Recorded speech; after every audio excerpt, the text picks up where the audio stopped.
Exactly. We fuck around. Not today, though. Not man. The Cowboys, bro.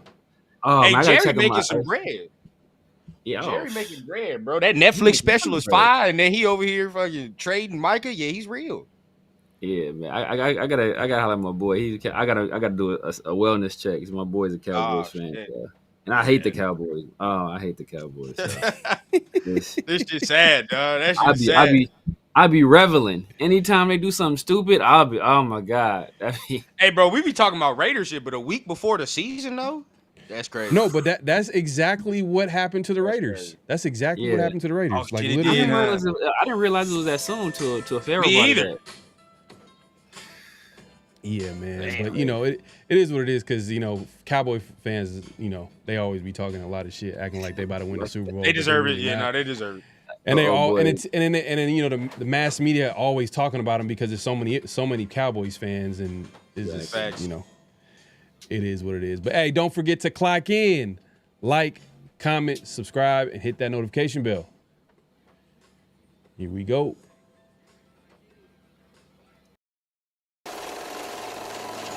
Great Pharaoh. The gift of Troy is a fabulous fabric from the land of the five rivers.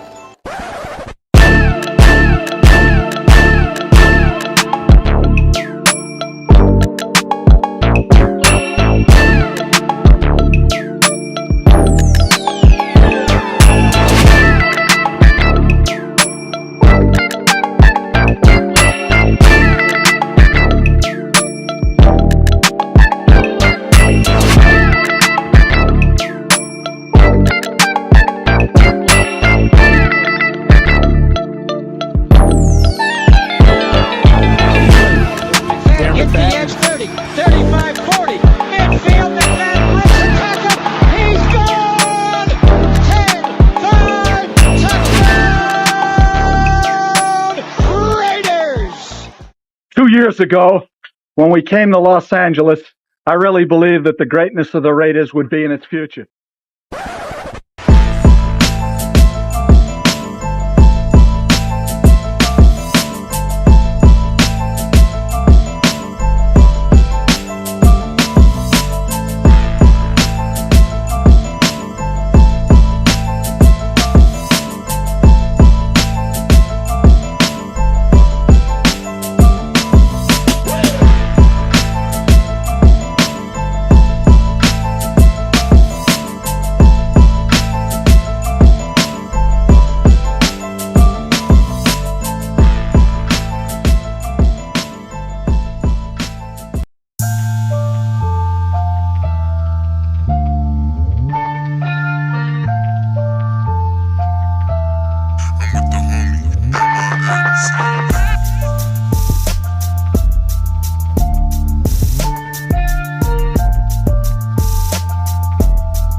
We are back for another edition of Around the Shield. Man, we got a special guest.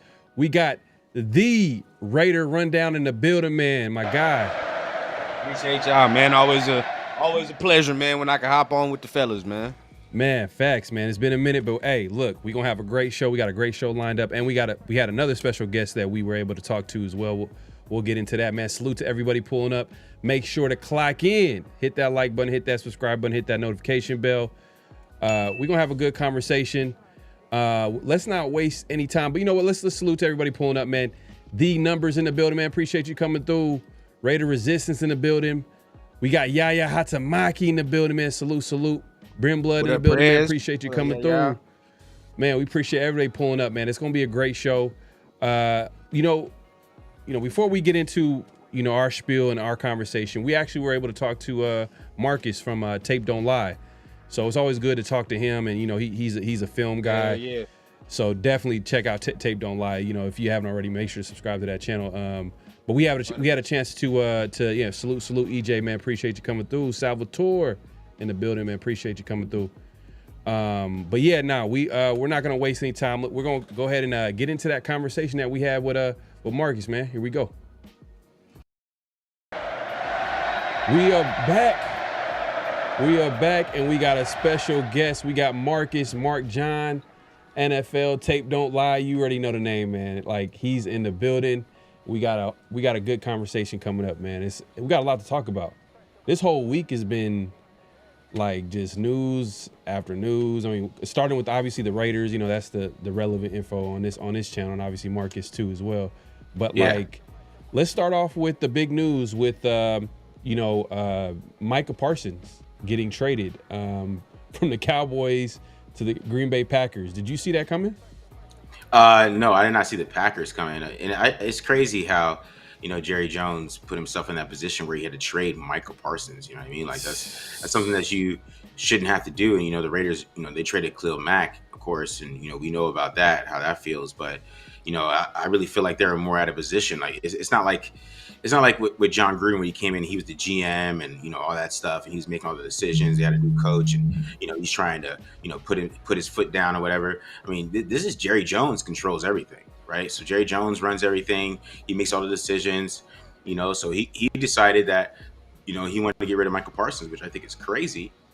But, you got to find some way to make the money. And then, they gave Dak all that money and, that $60 million. And then, Josh Allen, he's making less money now than that. So it's kind of a very high mark at this point. And, we're going to talk about Amari Cooper. He had to trade Amari Cooper at one point, that kind of, took this offense down a little bit. So he hasn't really been handling things the best over there. And you kind of just, he's in control. And the Cowboys are going to be the Cowboys the way they are until he loses control. So. Yeah, man, I feel for Cowboys. I mean, I want to say it because as like Raider fans, team that if you follow this team long enough, like we could relate to that whole situation, like that Khalil Mack right before the season start, especially when you hear beat writers say, "Oh, no, that's never going to happen," and then 30 minutes later, Khalil Mack news drops and he gets traded. So I know the crazy thing is that you wouldn't think a guy like him would get traded. And that happens in sports all the time. You would never think a guy like, Dallas sports is taking a hit, by the way. I just want to put that out there. Man. It's the last 12 months have been wild. But rough. You would never think that Micah Parsons would get traded. He's like a blue chip player, generational talent. I mean, like when you look at his stats, like from Pro Bowls every season, like the amount of sacks he's had. I mean, if you had to choose between, and I know this is crazy, but if you had to choose between Max, who do you feel like is a better player, Max or Micah Parsons? Just to give people an idea of how good a talent he is, because it's close. It's close. Yeah, as a pass rusher, Michael Parsons is a better pass rusher than Crosby, right? Yeah. But as an overall defender, Max is probably better because Mike Parsons' problem is, he doesn't play the run very well. And, the game where that kind of showed up is where they played the Bills a couple years back. And the Bills just ran directly at him. That would never happen with Max. Nobody's running at Max. They're trying to run away from Max. Max is making, those crazy plays on the opposite side of the field. I know in preseason people did, but, they're just going through the motions. But in a game, he's making them across the field because they're not running at him. And the Bills, they ran right at Micah Parsons. But as a pass rusher, Micah Parsons is different. So it's I'm not saying Max is a bad rusher. He's a great pad rusher, but he's not Micah Parsons when it comes to that area. Yeah, he doesn't have that elite explosiveness that Micah Parsons has. It's crazy. But one of the reasons why I brought it up is because the Raiders were actually in on the trade. I don't know how much you buy that, but they, from what reports are saying, that the Raiders actually made an attempt, but obviously they were outbid by Green Bay ultimately. Do you feel like it would have been a good idea to trade for Mike? Because I'm not gonna lie, like that trade that Green Bay was able to get from, that's doable. Yeah, that's a doable trade for a player of Micah Parsons' caliber. But do you feel like it would have been a fit to make a trade at this moment in time for the Raiders? Not really, because I mean the Raiders aren't good enough for them to do that. I mean the Packers are they were in the playoffs last year. They're ready to go, right? So that's the type of move you make when you're ready to win. And if the Raiders, that's the thing. Like you look at the Raiders roster and then you look at the way their minds are thinking.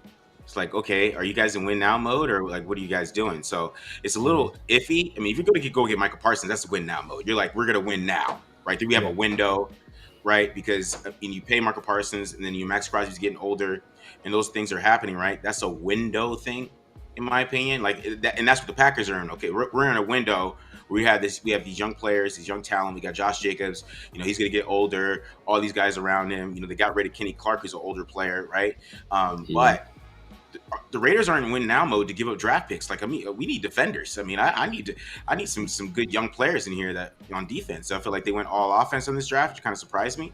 But man, I mean, can we get a linebacker first before we trade Parsons? You know what I mean? Like, can we get like a starter, like a young guy? We're like, oh, we got a young guy at that position, great. We got a young guy at this position, great. We got a young guy at this position, great. And that's what the Packers have, some of that, right? They got some good young corners. They got good young defensive ends around him. And they have a good young offense. So they have a window they're trying to win in, and the Raiders aren't there yet for them to make that trade. But I wouldn't have been mad at it. I've been like, yeah, let's go, right? But it kind of puts you into the mind of Spytek and Carroll. Like, okay, you guys are in win now mode, but like, you guys didn't get any corners or safeties in free agency or the draft. Like, so it's weird. I don't know. Go ahead.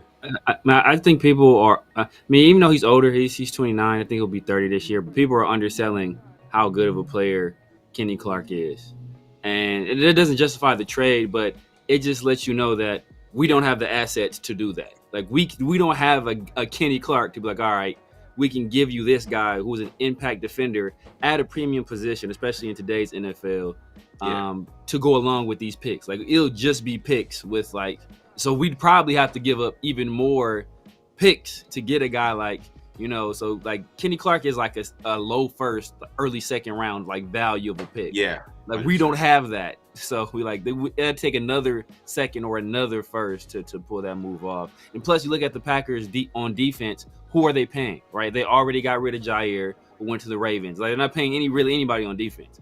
So like they can afford to pay a guy like Micah Parsons. We're already paying Max, a bunch of money.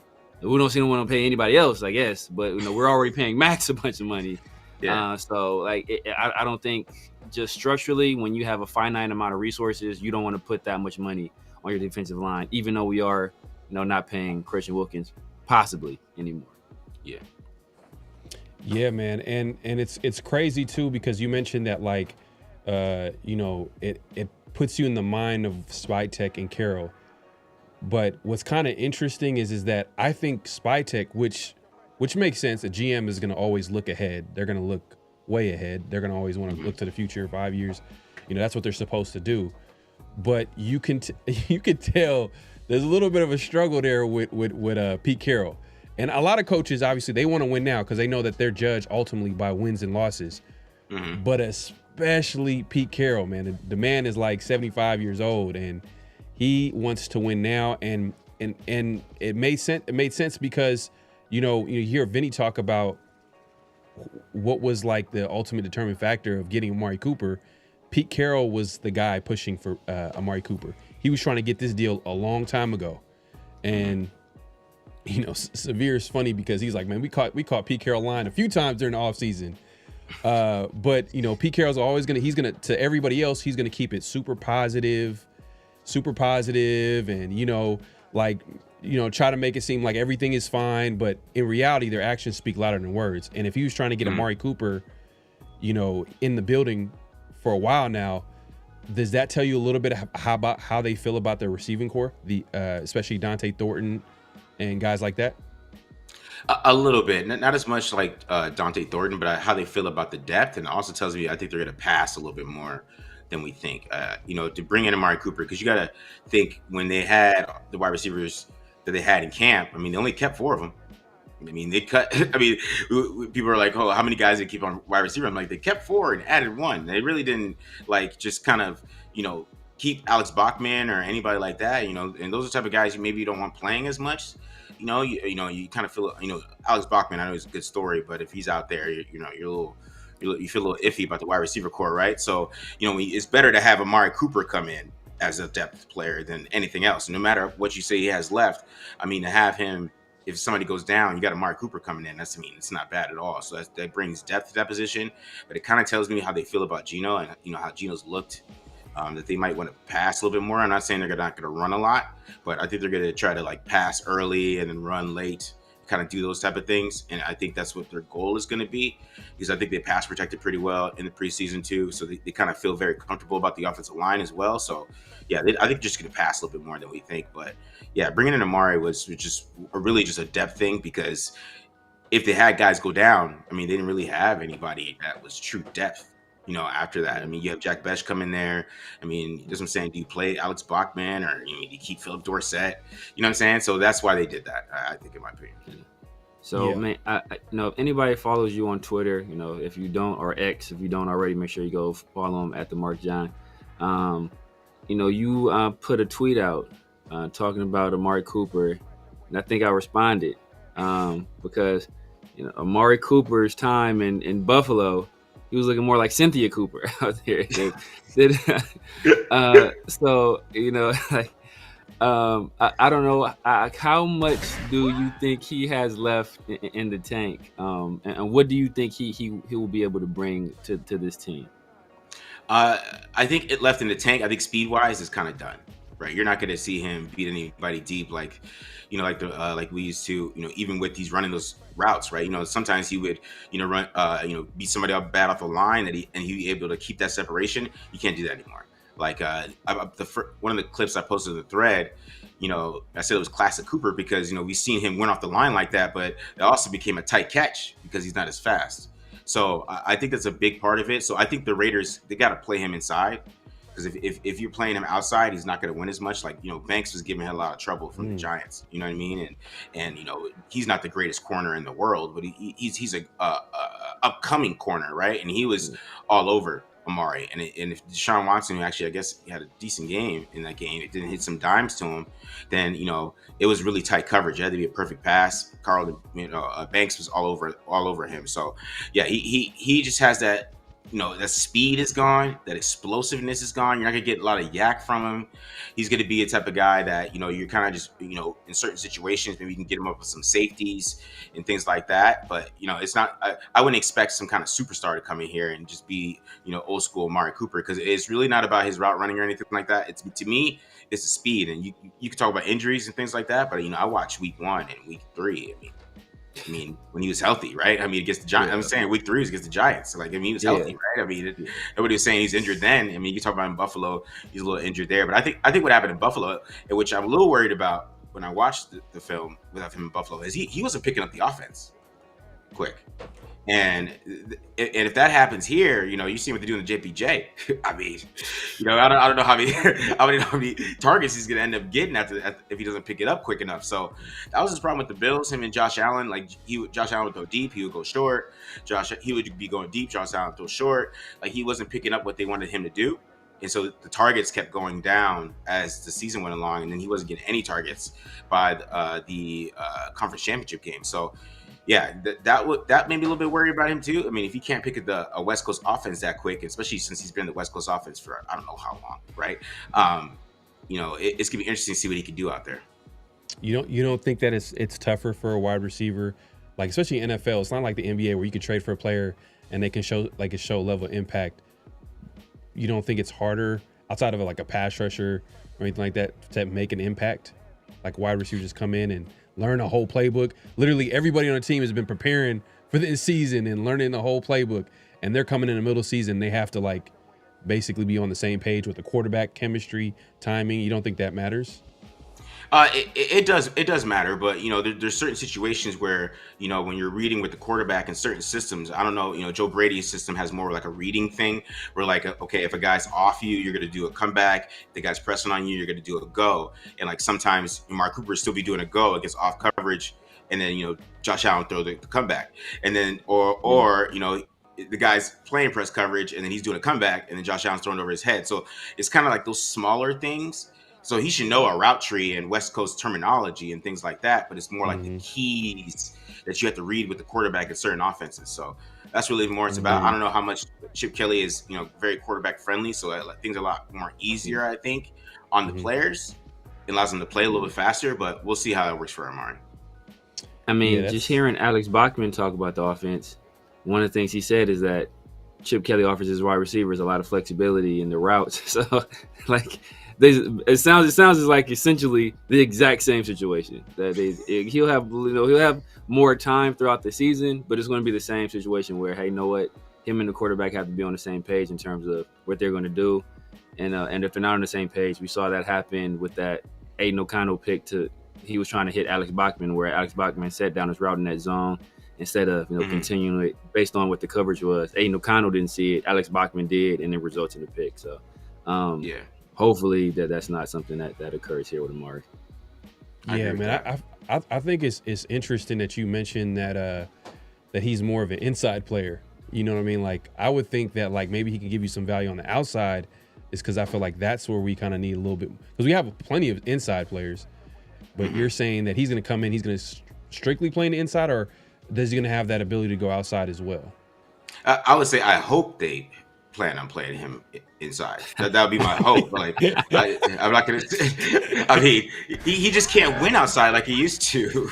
That's the thing. Like, it's like watching him get locked up and pressed was weird for me to watch, because even when he was with the Cowboys, I still watch Amari Cooper a lot, and just watching him get locked up and pressed by like number 14 from the Rams. I had to go look who he was. I had to go look him up, and he was locking. You know what I mean?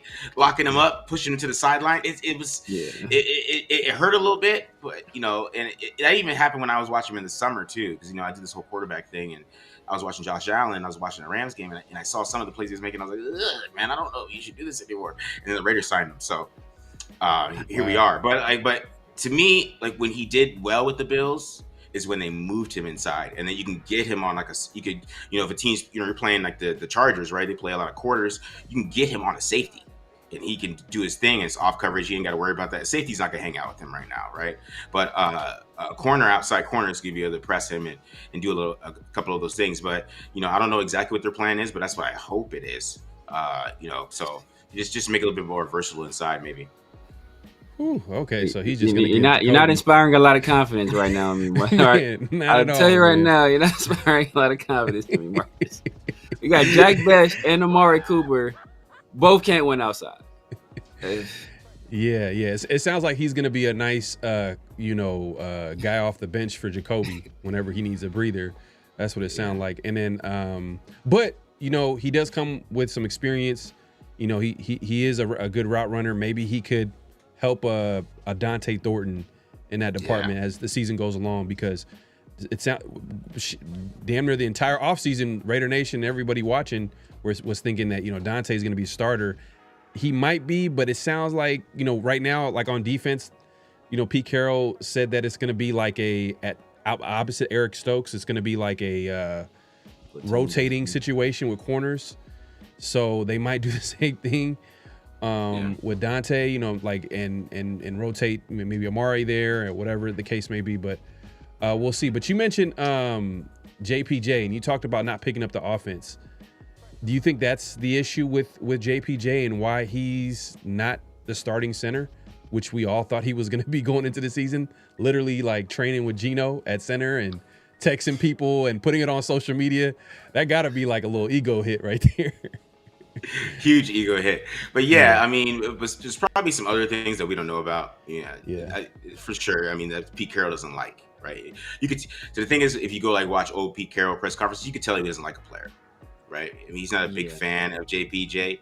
right? And then, if Alex Kappa didn't get hurt, who knows what happens with that, right? I mean, that was a big factor in that, was Alex Kappa getting hurt. But, it was funny. I mean, there really was a center battle for like a week. I mean, remember they're going back and forth for like a week, and then Jordan Meredith just won that super quick. So I think it has a lot to do with that, being able to know the keys, know exactly, what you're calling out, because with a new offensive line coach and a new offensive coordinator, you're going to have different, what I would say, like blocking protections and things like that. Things like Chip Kelly likes to do with his blocking.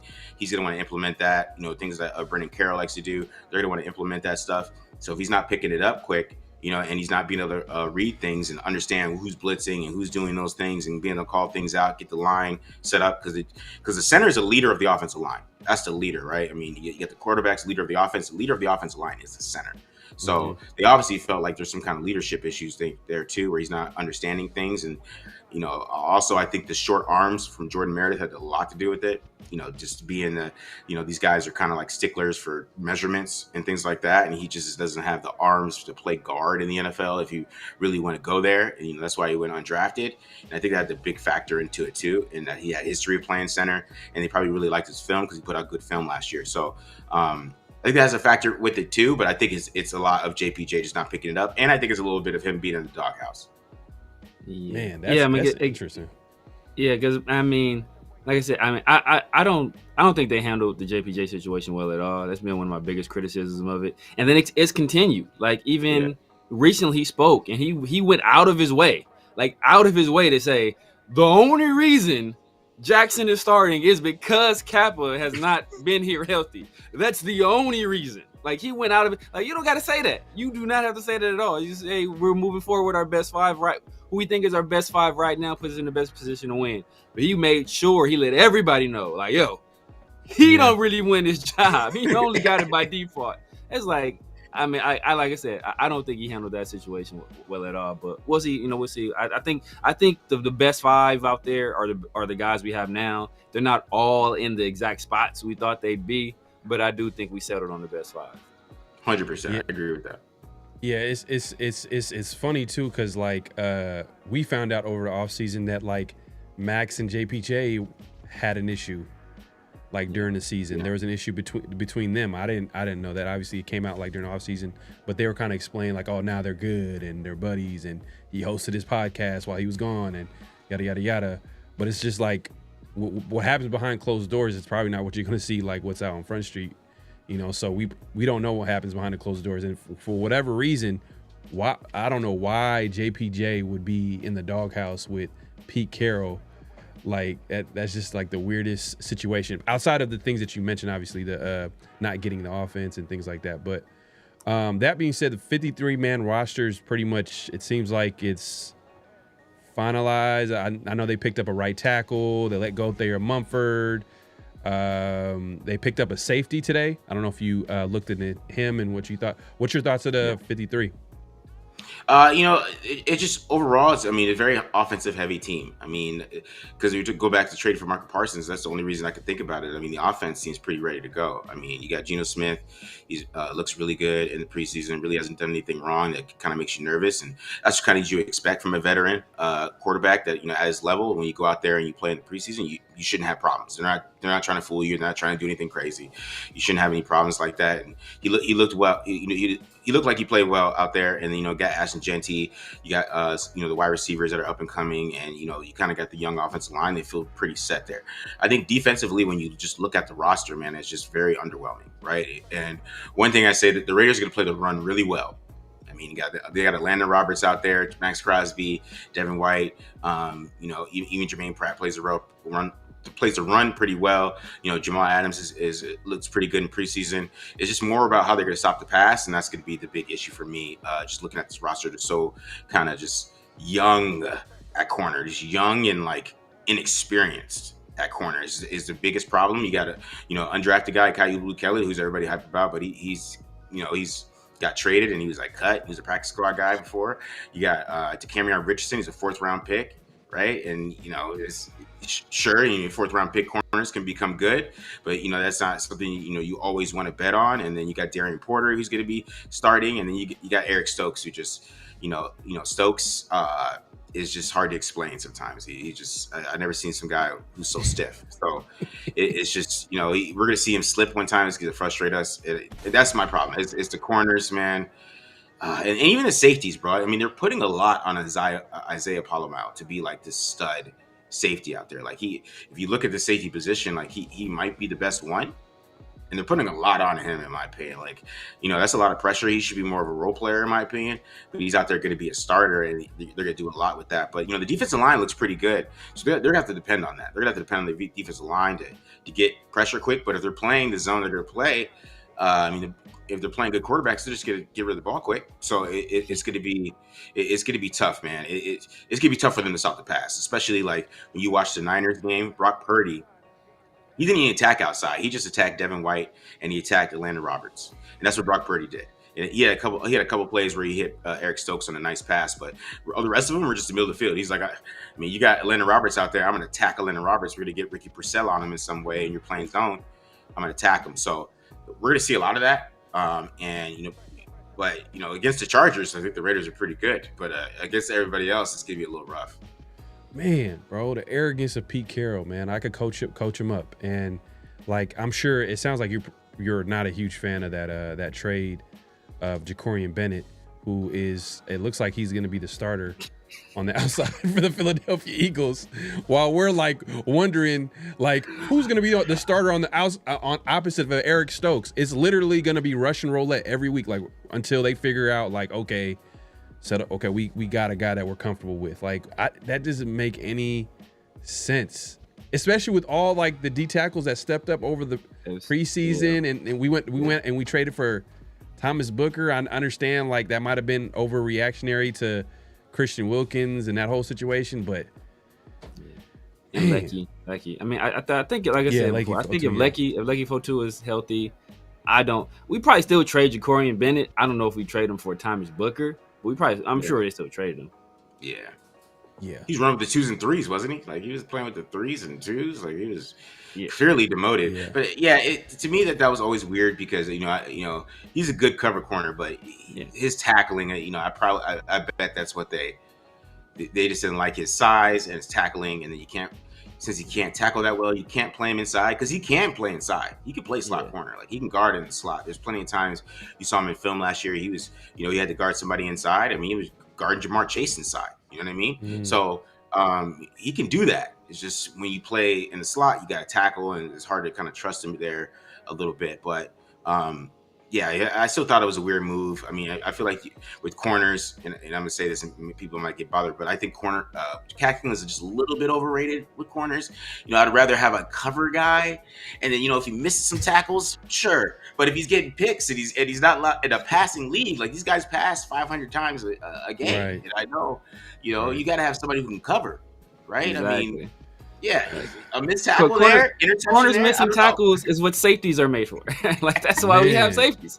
Safeties. That's literally in the name. Like it's like literally. For real, man. It's tough out here. But this is something that me and Zamir have been going back and forth. Obviously, he was ultimately right about the whole situation, which I wasn't necessarily saying he was wrong about Zamir White and Sincere McCormick and things like I feel like Sincere McCormick is a better runner of the football than Zamir White, but I feel like Zamir White, he's the guy that comes off the bus and he just looks the part, and you know what I mean. Obviously he was drafted 4th overall, and Sincere McCormick's an undrafted free agent, but and then hey, to credit to Zamir, he did have that, was it 2023 2022 where he had a good run at the end of the season. What's your thoughts on Zamir White as a running back? Like, is he a good running back? Do you see can he be a starter? I'm not saying on this team, but can he be starting NFL, or is he just more of a guy that just you could have in your rotation in the backfield?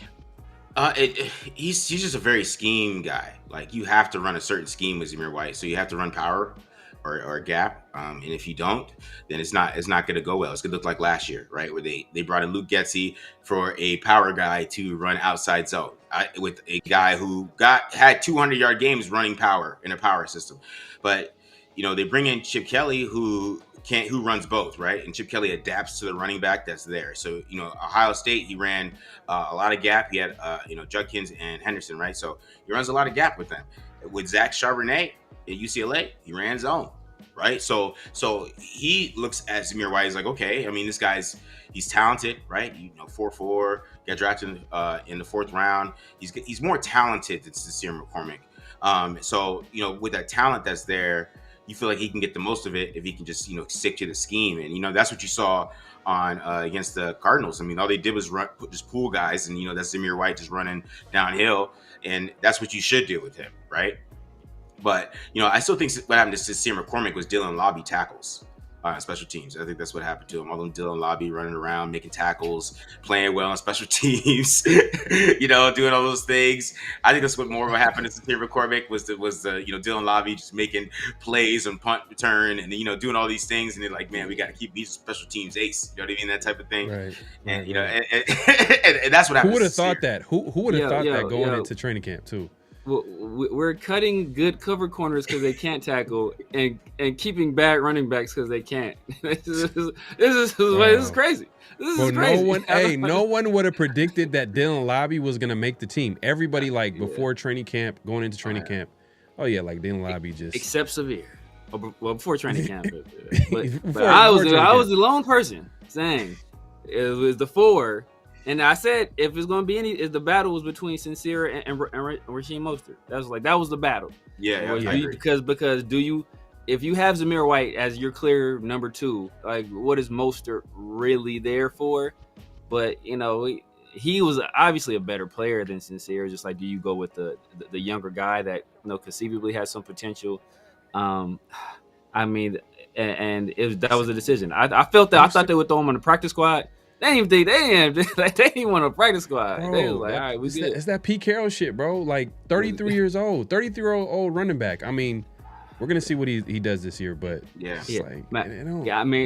before, I know Marcus, you've been pretty generous with your time, but I just have a hypothetical question for you. Just a hypothetical question. So let's say you're running a team, right? And let's say there's a guy who's super athletic. He played in college. But he didn't play FBS football. He played FCS football, right? Okay. So this is hypothetical, complete hypothetical. He's an athletic guy playing FCS football, and let's just say he's a quarterback. He's a quarterback, right? Very athletic. Won all awards as a quarterback at the FCS level. But you draft him, and you want to play him at a different position. Let's say wide receiver, for example. Let's just say you draft him and you want to play him at wide receiver. How smart is it to expect this guy to come from FCS football to the NFL from a different position, like quarterback, to wide receiver, and expect him to make an impact immediately? Like, how would you expect that? No, I would not. I would not expect that at all. I would not expect a guy who's never played receiver, who probably played running back in high school, because he runs the ball like that. If you play running back in high school, you play quarterback, and you're a runner, and we want you to come and run routes and learn routes and a different level of football. You only played FCS, and you're dealing with guys who are probably going to be coaches, but you're playing to get around a bunch of coaches and guys that have good jobs afterwards. But you're not playing with NFL players every single week, and when you're doing that, and then you have to come and play a new position, that's going to take time. It's going to take a little bit of time. You got to work around it and see what he can do and figure those things out, instead of just, giving up and be like, hey, we waste a draft pick on him, thinking that he can play wide receiver. I would have put him at running back personally, but if you do that, man, you got to take some time, man. But felt like it's just a wasted draft pick. And a lot of it, when you look at the positions around, man, it's just, I don't know why you guys got all these draft picks. I agree 1,000%. And I feel like Raider fans, for some reason, they do this with every, fill in the coach, fill in the GM. They're like apologists. They'd be like, oh, it's just a 6th-round pick. We don't need no 6th-round pick. We don't need no fifth round pick. Kenny Pickett got traded for a 5th-round pick. I mean, I wouldn't have done it. I would have just signed someone off the street. You know what I mean? Like, but I'm not a GM or anything like that. But real quick, what are your thoughts on Kenny Pickett? Yeah, the fifth was crazy. I would say that. I'm like, a fifth for Kenny Pickett, man. After trading the third for Geno. Yeah, it's nuts. But I feel like that was more about Aiden O'Connell because Cam Miller. When I saw that, or when you thought that happened, you didn't think that Cam Miller was going to get cut, right? Or maybe they put Aiden O'Connell on IR. No, they cut Cam Miller. So it was really about Aiden. I think they felt like they didn't have a backup quarterback, and they reached for one. But it's just crazy to give a fifth up for Kenny Pickett. What Justin Fields was like a 20 next year 7th conditional, and we're paying 5th round for Kenny Pickett. I just feel like that's not. Yeah. No, Cleveland won that trade. They literally got their 5th round pick because I think they initially traded a 5th and I don't know if they DTR. Want to play. Oh, and DTR or whatever. But that's wild, man, for them to do that. But it is what it is. Going into before you get out of here, the Raiders take on Patriots. Josh McDaniels is back at OC where he belongs, where he's a better coach at, I should say. What are your thoughts on the Week 1 matchup against the Patriots? Do you think is it a winnable game? Is it going to be a tough game? What are your early thoughts on that game? I think it's a winnable game. I think on offense, Drake May is going to have to, learn that he's in control out there and learn about that offense. And I think it's going to take him. It's not going to be that quick for him to kind of go out there and execute like he needs to, especially with that offense puts so much on the quarterback that he's, the coordinator can't, it's not going to be able to hold your hand out there, and he's going to have to go out there and really, really play. And I think the Raiders, they have to do some confusing things, kind of confuse him and understand what Josh McDaniels like to do on certain downs. And I think they could kind of slow them down. But I think on defense, it's going to be a little bit tougher for them to deal with because, Vrabel is a great defensive coordinator. They got some really great pieces over there that they could work with. And I think it's going to be a big test for the interior offensive line. You got to do a Barmore out there. It's gonna be a big test for them. And then outside, we talked about, we need guys outside, but I feel like they're gonna have to probably talk, attack inside this game and use Brock Bowers a lot and try to see what they can do. But Christian Ellis, who the Raiders tried to get and didn't, he can cover pretty well. So. He could play pretty well out there, and they got some other good players out there. So, defense, I expect it to kind of be a kind of a close, low-scoring game, like 2017, 21-17 type of thing. But we'll see how the Raiders go out there, and it'll tell us a little bit about them overall, in my opinion. Yeah, man. Hey, Marcus, man, it's been real, man. I appreciate you coming through. Let the people know where they can find you, what to look forward to, all that good stuff. So find me on Twitter at the Mark John NFL. Also, on YouTube, Tape Don't Lie as well. So find me there. And then, if you like rap music, I'm starting to do rap music too a little bit more. So, you check out my IP 2.0 YouTube page. I got a lot of stuff. Yes, sir. Yeah, so, definitely check it out, man. Well. I gotta check you out, man. I know you. Okay, I didn't know you spitting, man. I gotta check you out. Yeah. Go check that out, man. Definitely, I'm actually in a rap battle right now.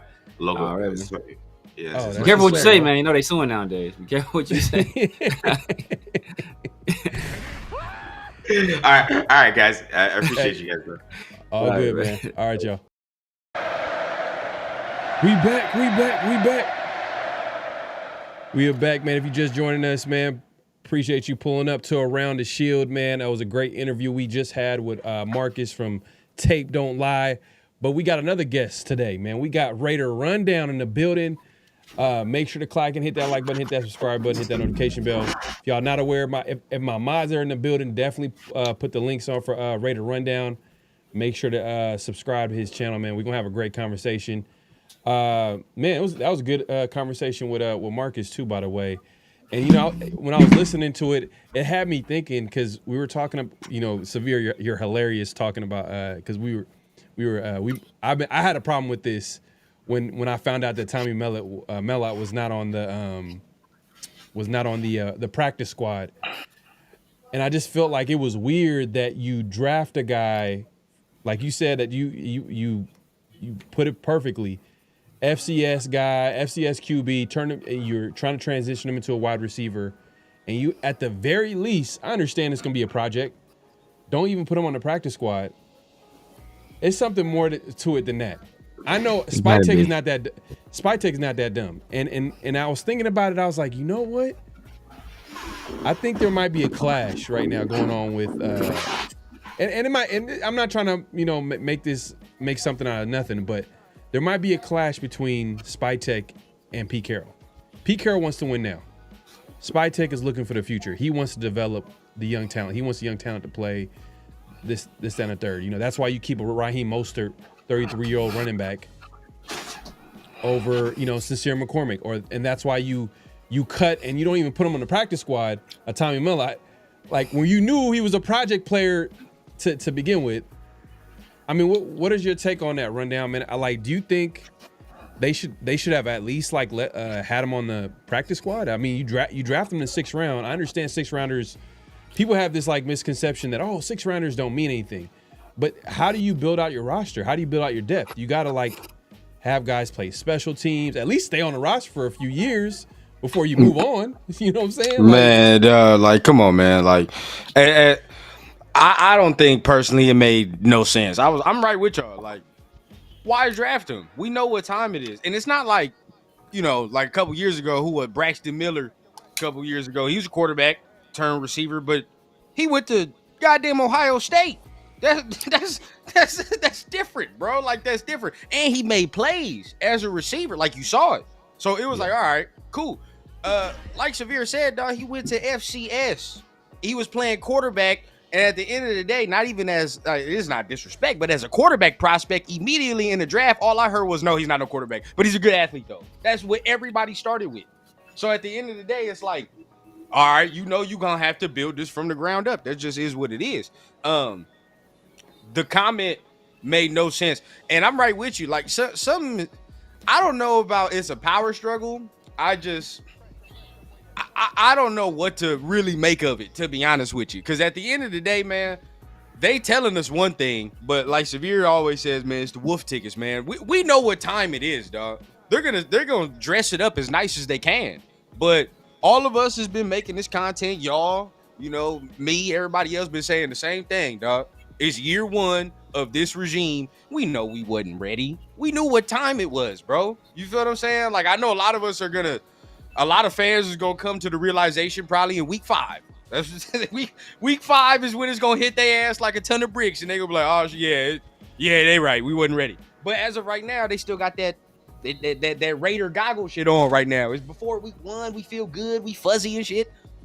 Come on, dog. You feel what I'm saying? A lot of these moves don't really make no sense. You feel what I'm saying? It's okay to say that. It don't make no sense. Now, if we make the playoffs, so be it. We don't give a fuck about what it is now, but.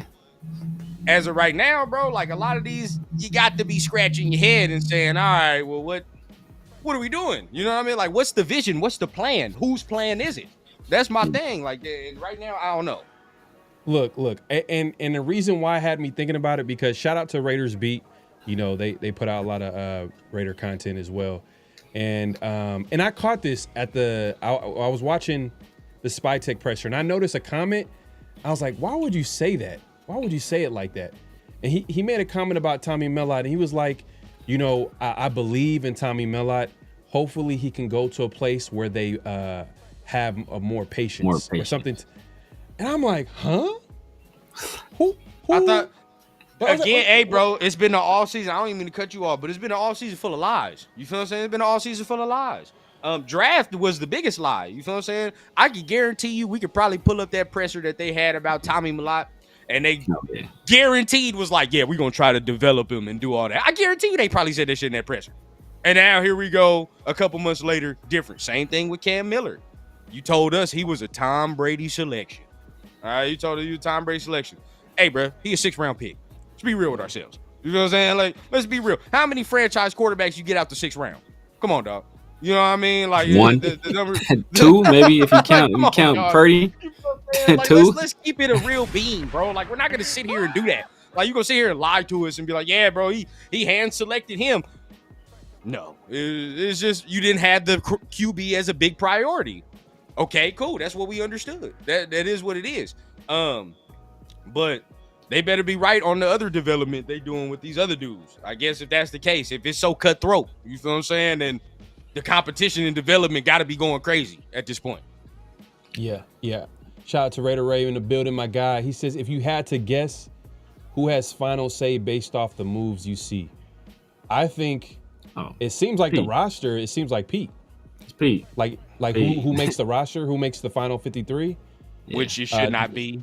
It should be Spytek. Draft wise and like signing it, Spytek might be the final say on that one because I mean if it was up to Pete, then Mel would never been drafted.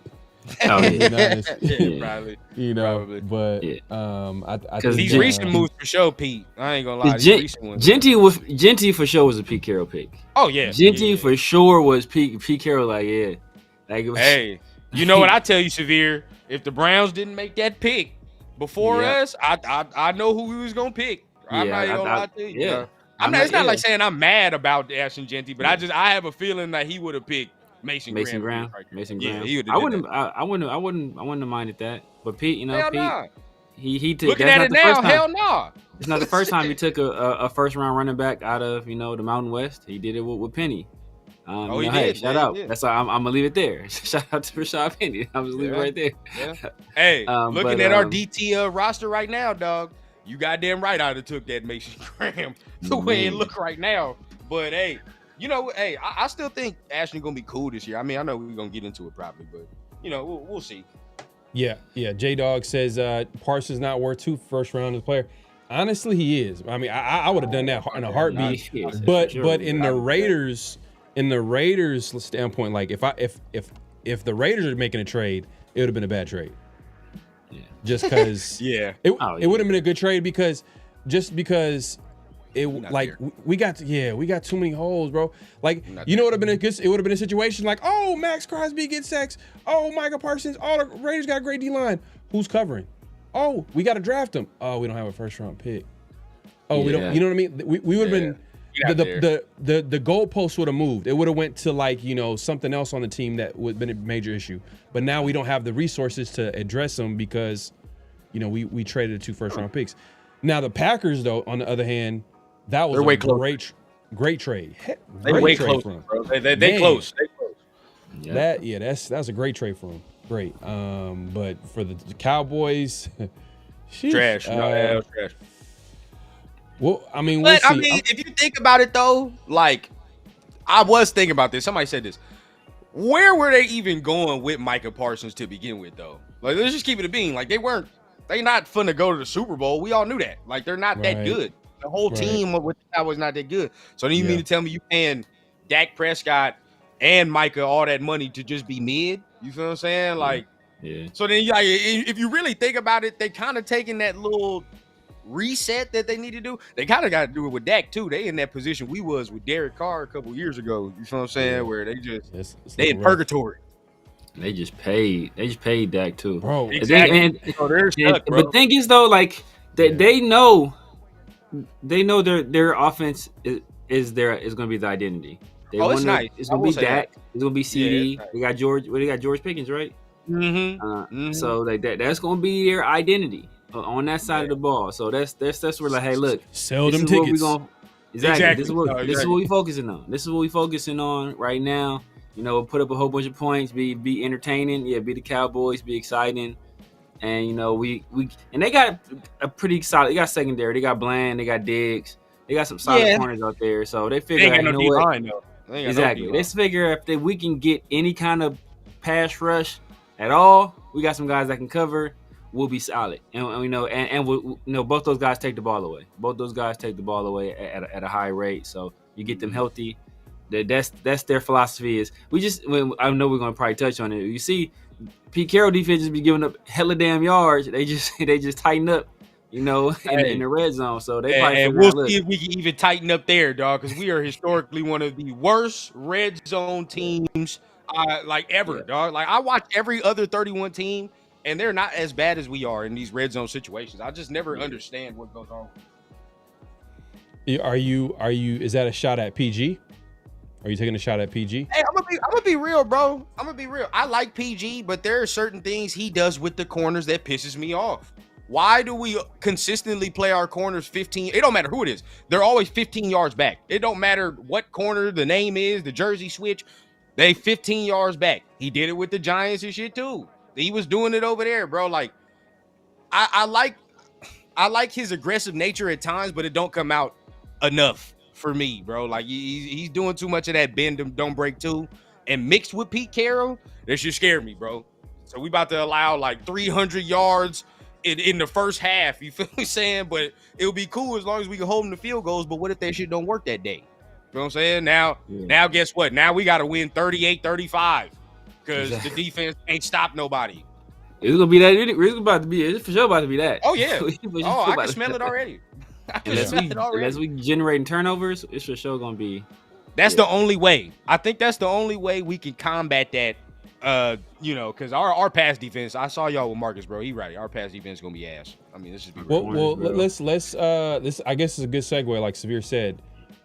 Shout out to Mo Moten. He had a great post where he talked about Pete Carroll's recent pass defense have been bend but don't break, and he put the numbers over here. Let me go ahead and just put this on here real quick for us to just look at here.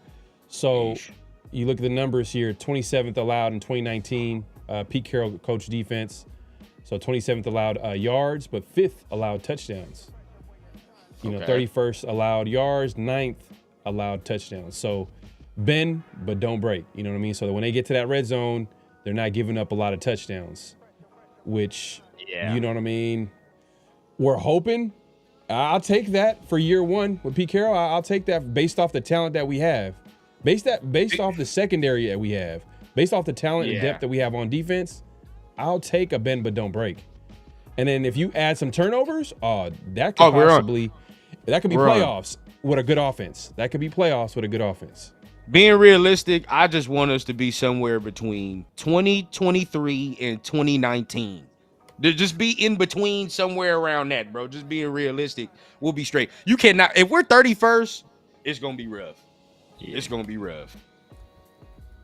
Yeah, it's gonna be tough. I mean, if you had to make a guess based off the years here, most likely, what are you projecting out of these? If it was one of these years for this defense. See, this is the thing. I see more like 27th for real, damn near, but I don't see 5th in TDs allowed. Like I see more of that 10th. You feel what I'm saying? In TDs allowed. So that's kind of where I'm at. So it's kind of hard to pick between the two, but I'll just go for the optimistic people in here. I'll go 2023. That's still, it's not. You can win some games with 21st. You can win some games if your offense is moving the ball and we not turning the ball over and stuff like that.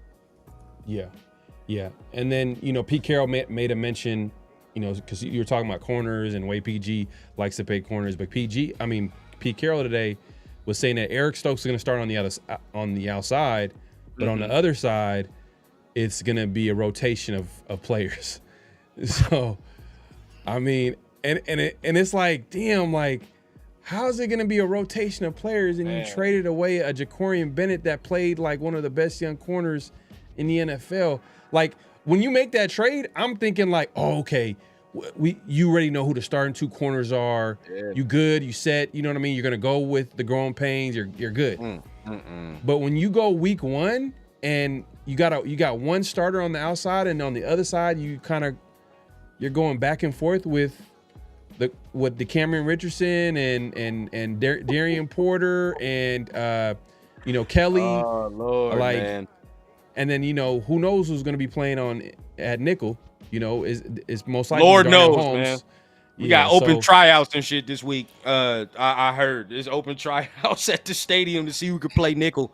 But real talk, bro. I ain't gonna lie to you, man. That is ugly. It's gonna be a rotation, all right. You go your favorite barbecue joint, and the chicken rotating around there. That's what it's gonna be. Whole bunch of barbecue chicken rotating in here. Because at the end of the day, bro, you telling me that we're comfortable rotating Cameron Richardson just fresh, cool off the bench, and he just gonna be like, one drive Darian Porter in there. Now we got confidence Cameron Richardson gonna go in there and do that. You know what I mean? Like, bro, I saw him against the Cardinals, 4th string, missing tackles and not doing his assignments. You feel what I'm saying? So we gonna just be comfortable rotating him in with all these plethora of receivers that we playing this year. Like, I think we tweaking. We just talk shit about the Cowboys, right? And we said they gonna be mid. But if I be real with you, that game scared the shit out of me, dog. because Oh they yeah. are gonna go up Oh my and God. down the field on our ass, dog. CD Up and down the field. Oh my God. You gotta think about like the one guy we have that's like a lock at corner is Eric Stokes. He's shaking his And that damn dude- tail. Over the past 3 years, he's given up over 100-yard passer rating, and he's also missed 22 games over the past 3 years too. So Yep. it's like- Mhm. he might even be there. We might have a Mhm. starting corner tandem of Caillou Blue Kelly and DeCamerion Richardson coming That to is Cowboys true. game. That is, Well, oh my God. Oh my God. Dak gonna have like 500 yards, bro. You know, remember Derek had that 500-yard game against Tampa and shit. We gonna experience that on the other side. Damn near on that.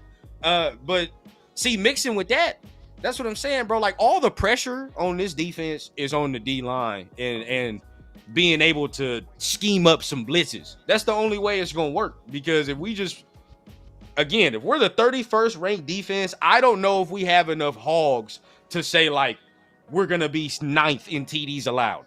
You know what I mean? Like I don't know about that. That's the whole thing. Yeah, I don't really know what to expect, but this is based off Pete Carroll's last 5 years coaching the defense with Seattle, and then we also know what PG Patrick Graham's all about. He's all about bend but don't break, but it's like okay, we have that to look back on, but then it's like the talent. It's like man, it's like usually when I feel like this, it means I don't want to like come out and say it, but it's just I already did come out and say it. Remember we had our overreaction takes after that first preseason game. I was like, you know what, this defense is gonna be ass this year, man. Oh, hey, just keep it being, bro. Keep it. That's what I said. That's what I said. Now that being said, if that D line can get some pressure, if one of these corners develop, if that Darian Porter can develop, which Pete Carroll has a history of developing young corners. If he can do that, then we'll see. Yeah. But turnovers is going to be huge, though. If we can force turnovers, whoo, you know what I mean? And Ray basically said it right here. He says we need Max to take the next step with turnovers. Facts. That's what it is, bro. I mean, I talked about this yesterday. Well, you just brought up a great point, though. I'm kind of mad that he even said that about the rotation of corners because me personally, I'm just saying, just play Darian Porter, bro. Just play him. Because we gonna find out early on if it's something for us to work with. You feel what I'm saying? If it's something for us to do. He's only played 2 years at the position. But if we were to see some things this year, we could say like, all right, cool. Like we could build on that. But it's sink or swim for me with him. That's where I'm at with that.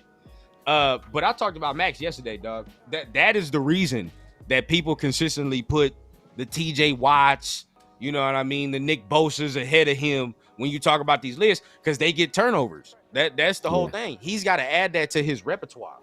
Yeah. No, facts.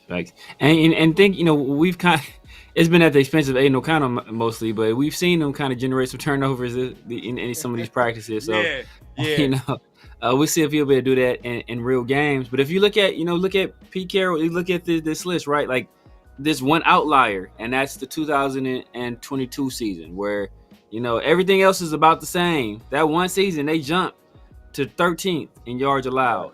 But you know what happened that year? That's the year they got Reek. They got Reek and they got Kobe Bryant. So they had the Jim Thorpe Award winner, who was the guy who was polished, who was the guy across from Sauce. So not like, so he was seeing hella targets at Cincinnati himself. And then obviously Reek, they got Reek as a rookie who was kind of a revelation out of nowhere. But, it's not exactly the same as Darian just because like Reek he was more polished and more ready to play than Darian is right now. 100%. So 100%. Even though they were both later round picks, he had more to his game than Darian. So I don't see that exact same scenario happening, especially since we don't. We're real shaky, and we have questions about our pass rush, right? And we still have questions about our pass rush. Are our guys outside of Max going to be able to generate a pass rush? I know we're hoping that Kuntz is able to return to form. He's kind of rounding himself into form as preseason went on. Obviously, he had that sack in that last game, so we kind of hope he can turn back into that guy we saw down the stretch of the 2023 season. But that's not a guarantee. And if we don't have him, we for damn sure can't depend on Tyree to generate any pass rush. So at that point, we're gonna have to start simulating pressure, right? Through blitzes. And then when you do that, you have less guys in coverage. That leaves you more exposed, especially the linebackers we already have. They're not the greatest at coverage already. So that just opens up more holes. So, we really need our D-line to do yeoman's work. Man, what? They got to do the Lord's work. That's what it is. They got to do the Lord's work because as of right now, bro, they the only thing. And I'm mad that they didn't go after, Julius Brents. I really wanted them to go after Julius Brents. Like, and Severe, I always say this, man. The Raiders they're in a position where they need to add talent. Exactly. We need to add talent. Like, you look at the best GM in the league. He's constantly adding talent, even though if you look at the Eagles roster, is probably hands down the best roster in the NFL from a talent perspective. But he's constantly tinkering. He's constantly trying to add talent. And I feel like, the Raiders, with their issue at corner is like they need to figure out who's going to be they don't know who's going to be starting on the outside. They got some young guys, but they don't even know who's going to be starter opposites Eric Stokes. And we don't know long-term who's going to be that nickel guy. And I felt like a Julius Brents guy coming out of that 2023 draft, drafted in the second round. Severe, I know you're high on him. He got claimed by the Dolphins. The Raiders could have easily got him if he was there. If they just put in a claim, they would have got him. So I thought that was a little bit frustrating that they didn't put a claim in for him. And then, rundown. Did you look into the safety they just picked up from the Eagles?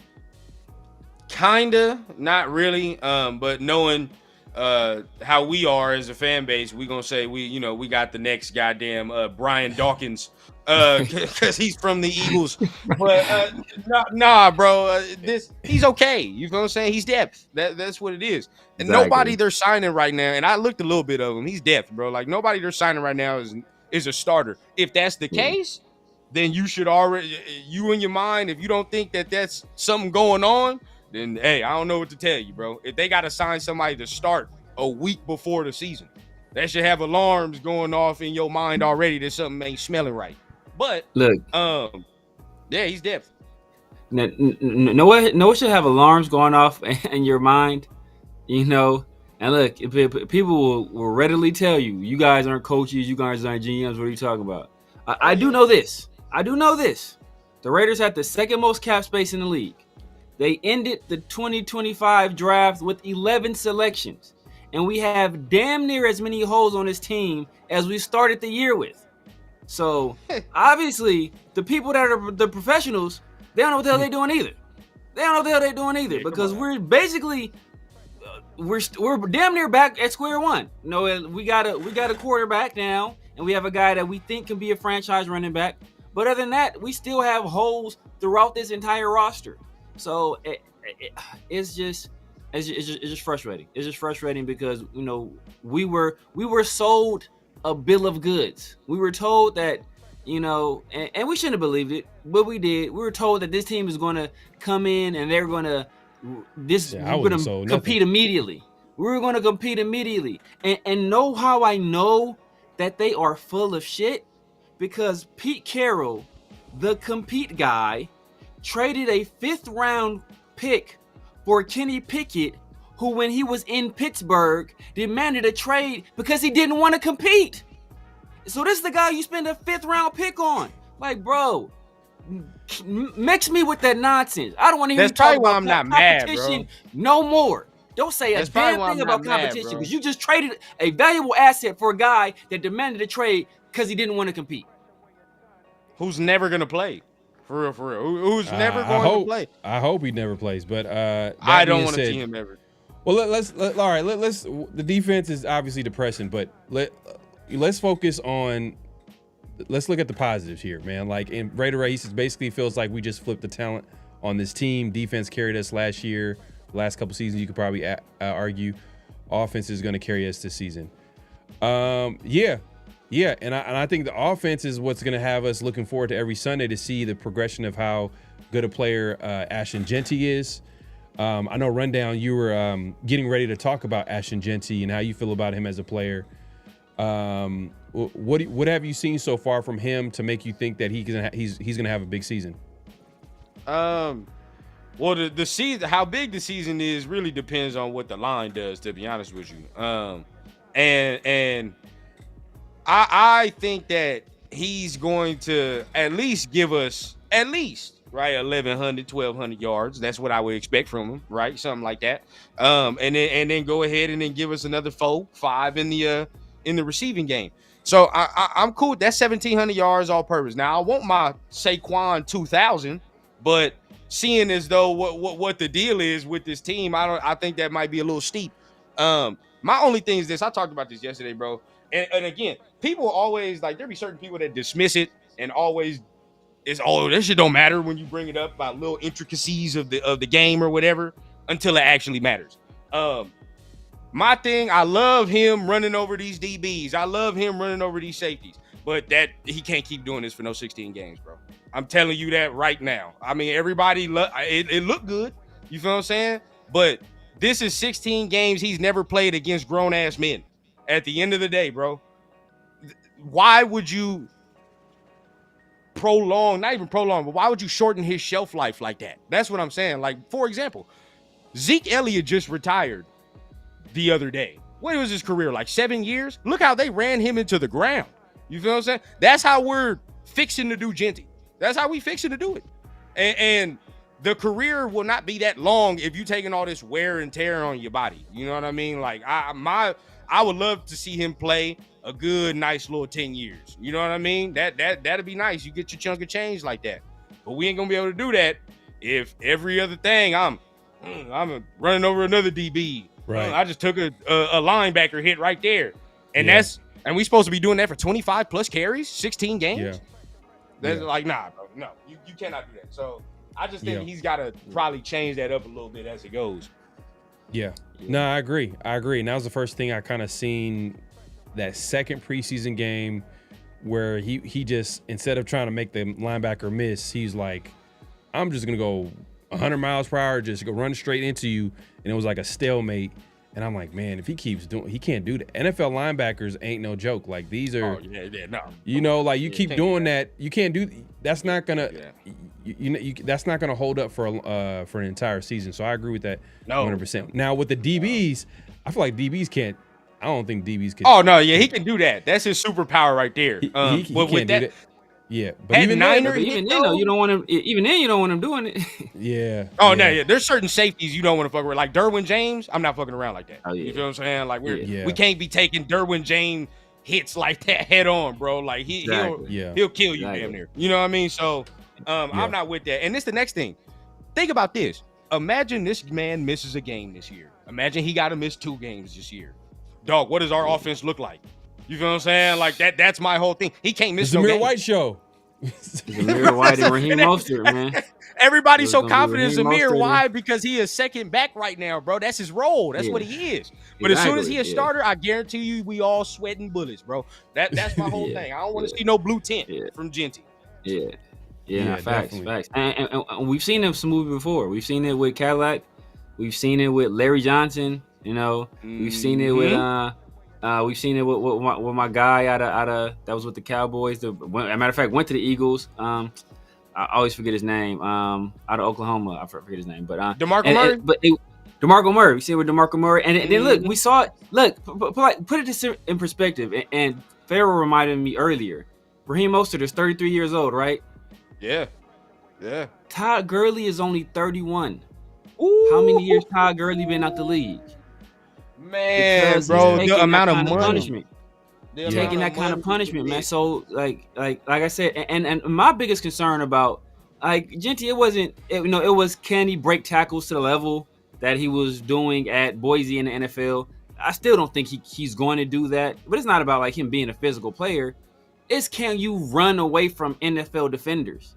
And the one chance you got to do it, you chose to go head up with a linebacker, and it was essentially a stalemate, and you got tackled for a 2-yard gain. So it's like, bro, like you know what I mean? Like, small sample size, small sample size. Small sample size, but that's your chance. And it's not small sample size because there are other situations where there was a run, where there was a hole, I agree and he with can that, hit though. the hole not that fast shit, enough. Bro. Like, so like there's a lane in a week one preseason game. There's a wide open lane. He couldn't hit the hole fast enough. It's like so. It's been other examples, But that was the one scenario where it's like, okay, clear cut. You get the pass, you got to make one guy miss. That's all. Yeah. And that's when. And look, when you playing pee-wee football, they tell you like, look, your line and your receiver is gonna take care of everything else. It's your job as the ball carrier to make at least one guy miss. And he didn't make that one guy miss. So I don't want to hear, I went out there to prove, because you went out there to prove a point, and what happened? The only point you proved is you got a stinger. You got sent to the blue tent. That's what you proved, that you can't take kicks from linebacker. And this is the thing, when you like call it how you see it, it's referred to as hating, but this is like literally how I see it. When people say Barry Sanders, you're not understanding what you're saying. You get what I'm saying? Like, bro, Barry Sanders can go east to west in 0.2 seconds. You feel what I'm saying? Like, and be able to do that and lose no speed. Genty is not that type of running back. He's more of, like, to be honest with y'all, bro, he's more of the Josh Jacobs mold. That's what he is. I don't see him. I see him as more that, like, you mean like how good he is at how like his ceiling is Josh Jacobs? Is what you're saying? The type of running back. Like, this is the thing. Everybody will expect Genty to shake somebody and run for 80 yards and do all that, like how Saquon does. That's not, I don't think, his game, bro. I think he's more of how, remember Josh was here, bro. We maybe get to 10. Now it's 5 here, 8 here. Cool. He lead us all the way down the field. You feel what I'm saying? But it's not big chunk plays. It's gonna be like it's gonna be effective running, but it's not home run running. And look, I'm not mad at that. If we draft him in the second round, you feel me? If I draft you in the first round, bro, you better be able to take that motherfucking 90. I want 90. I don't want no nickel and diamond up the, What David is saying 100%, bro. Hey, 100% what David's saying, bro. Everybody said Barry Sanders, he's more Emmitt Smith. Well, he's more Emmitt Smith. No. To be fair, and that's good. And I think Pharaoh had a good one too. It's like a Frank Gore situation where he's going to be very effective, effective. I don't think his efficacy has anything to do with it. It's just that when I see a guy top 10 at running back, I want special. You can do everything. Like, I seen Saquon do it. I seen him make a run where he just shook 5-4 people, stiff armed somebody else, ran across field, ran away. Like, it was done. I was like, okay, well, damn. Like, that looks different. Right. Well, you know what? To be fair, like, when people do these comparisons, and we just did it right now, they compare one attribute, or they're comparing, like, when you compared like Josh Jacobs to Genty just right now, you weren't comparing them stylistically.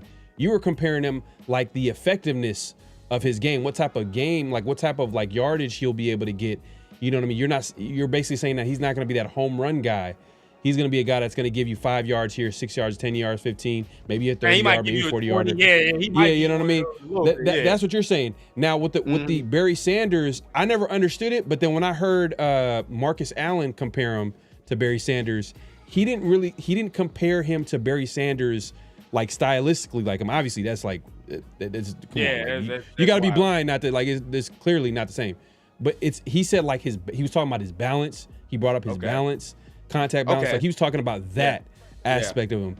But he wasn't talking about like, Barry, like, Yeah, right. You know what I'm talking about. Like but sir, you know how certain people get, bro. Now with that, I get that. I get what he's saying with that, because Genty's contact balance, I have seen even some examples in the preseason where I'm like, okay, it done transferred over a little bit. But I agree with that 100%. But then some people are just going to sit there and just say Barry, just to say Barry, and you like, dog, you like you said, you got to be blind to not see the difference. Like, it takes one play, damn near, to understand the difference. So, and it's not even that, what I mean? I do think he's going to go ahead and perform at a good pace, but just my thing is, how much are we going to use him? And like, what's the wear and tear? That's my whole thing. Cause hey, Pete just drafted Kenneth Walker. Kenneth Walker's neck nerves are damn near shot by how much he done used him over there in Seattle, dog. How many years has Kenneth Walker been in the league? Like 3? It's 3, I think. And he damn near contemplating retirement. He was over there, worked over there, dog. He was getting worked over there. So you don't think he gonna do that shit to his newly acquired 6th overall pick? 100%.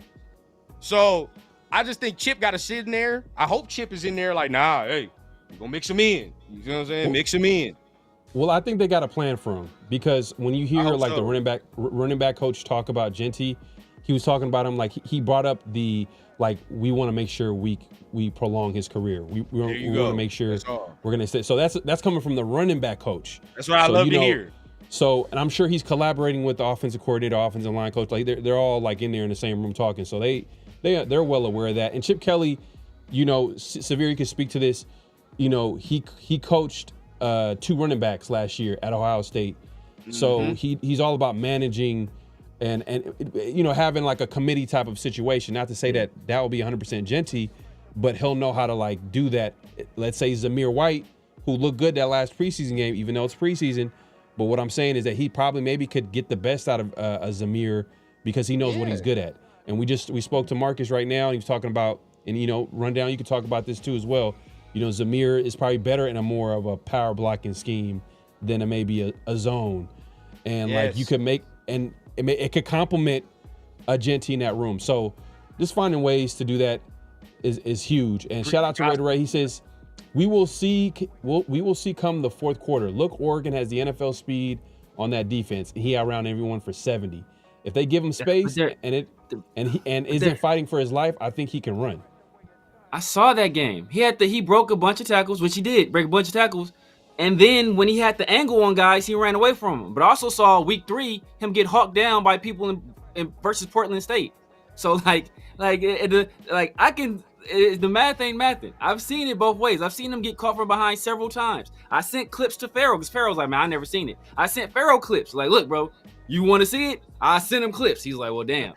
And then he looked at it. He's like, yeah, man, he really not running away from nobody. Like, I've watched every single carry he's had the past 2 years. I saw him in the committee with George Halani, who was actually a guy who can run away from defenders. So I've seen every Ashton Genty carry. He's not that guy. He's not that, you know, speed burst guy. He's a guy with great vision, great contact balance. He knows how to shift his body to absorb a hit, keep his feet, and keep going. And a lot of his big runs was him. Hey, I'm breaking tackles. You know, I'm finding these little spaces. Guys hit me, I bounce off of them, and then when other guys come up to help, I'm beating them. I'm beating them while they're coming this direction. They can't recover their speed going the opposite way faster than I'm already running straight. And then that's how he gets those big runs. But I've never seen him. And if you got the tape, anybody in this chat at the Severe Raider, send me the game where he beat a guy around the corner, where a guy had the angle on him, he beat that guy to the sideline, and he went up and he scored a touchdown. Send it to me, because I didn't see it. And don't send me no high school nonsense. Send me something in college. Yeah, I mean that's the fact. And then you saying that, this is the thing, because people will twist that for you saying that to saying you don't like him as a player, you think he sucks or whatever. No, it's being truthful about his game. That's what it is, bro. We gotta be truthful. Like this, like people will say that, and I say, look, I need at least 1,600 yards from Genty, and it's that's not fair. Like what? Like which one is it? Is he this great player that's going to be effective in the NFL? When I say, well, I need at least 1,600 yards from him year one, and they say, oh, well, that's not fair. Like, well, damn. Like, well, you don't think he's good? Bro. I'm saying, I don't understand it, bro. I never understand it. When we talk about expectations, people get mad. Yeah, Ray responded. He says Genty has a 4-quarter style, patience, vision, and closes out the game. His style is built over the course of a game. So maybe a lot of those big plays, he's probably saying a lot of those big plays maybe will come at like the end of the game. Where those are the 20 and 30 yarders we talking about. That's the 20 and 30 yarders. Yeah, you know. Well, you know, maybe we'll see. Sound like Josh. Okay. This is my thing. Like Josh. Let's be real, bro. How many running backs in the league right now are we seeing that's like breaking hella?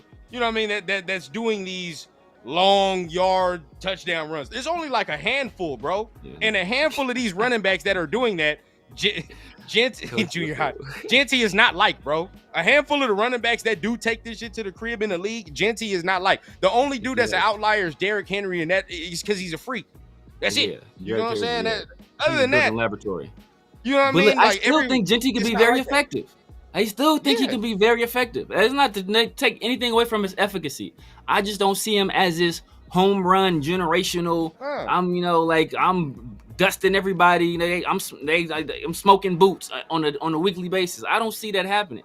I see him being like Ray said. I'm seeing him being a patient runner. He gonna nickel and dime you, and you look up. Oh, Genty went for 110, 4.2 yards per carry. He had 3 catches. Hey, good.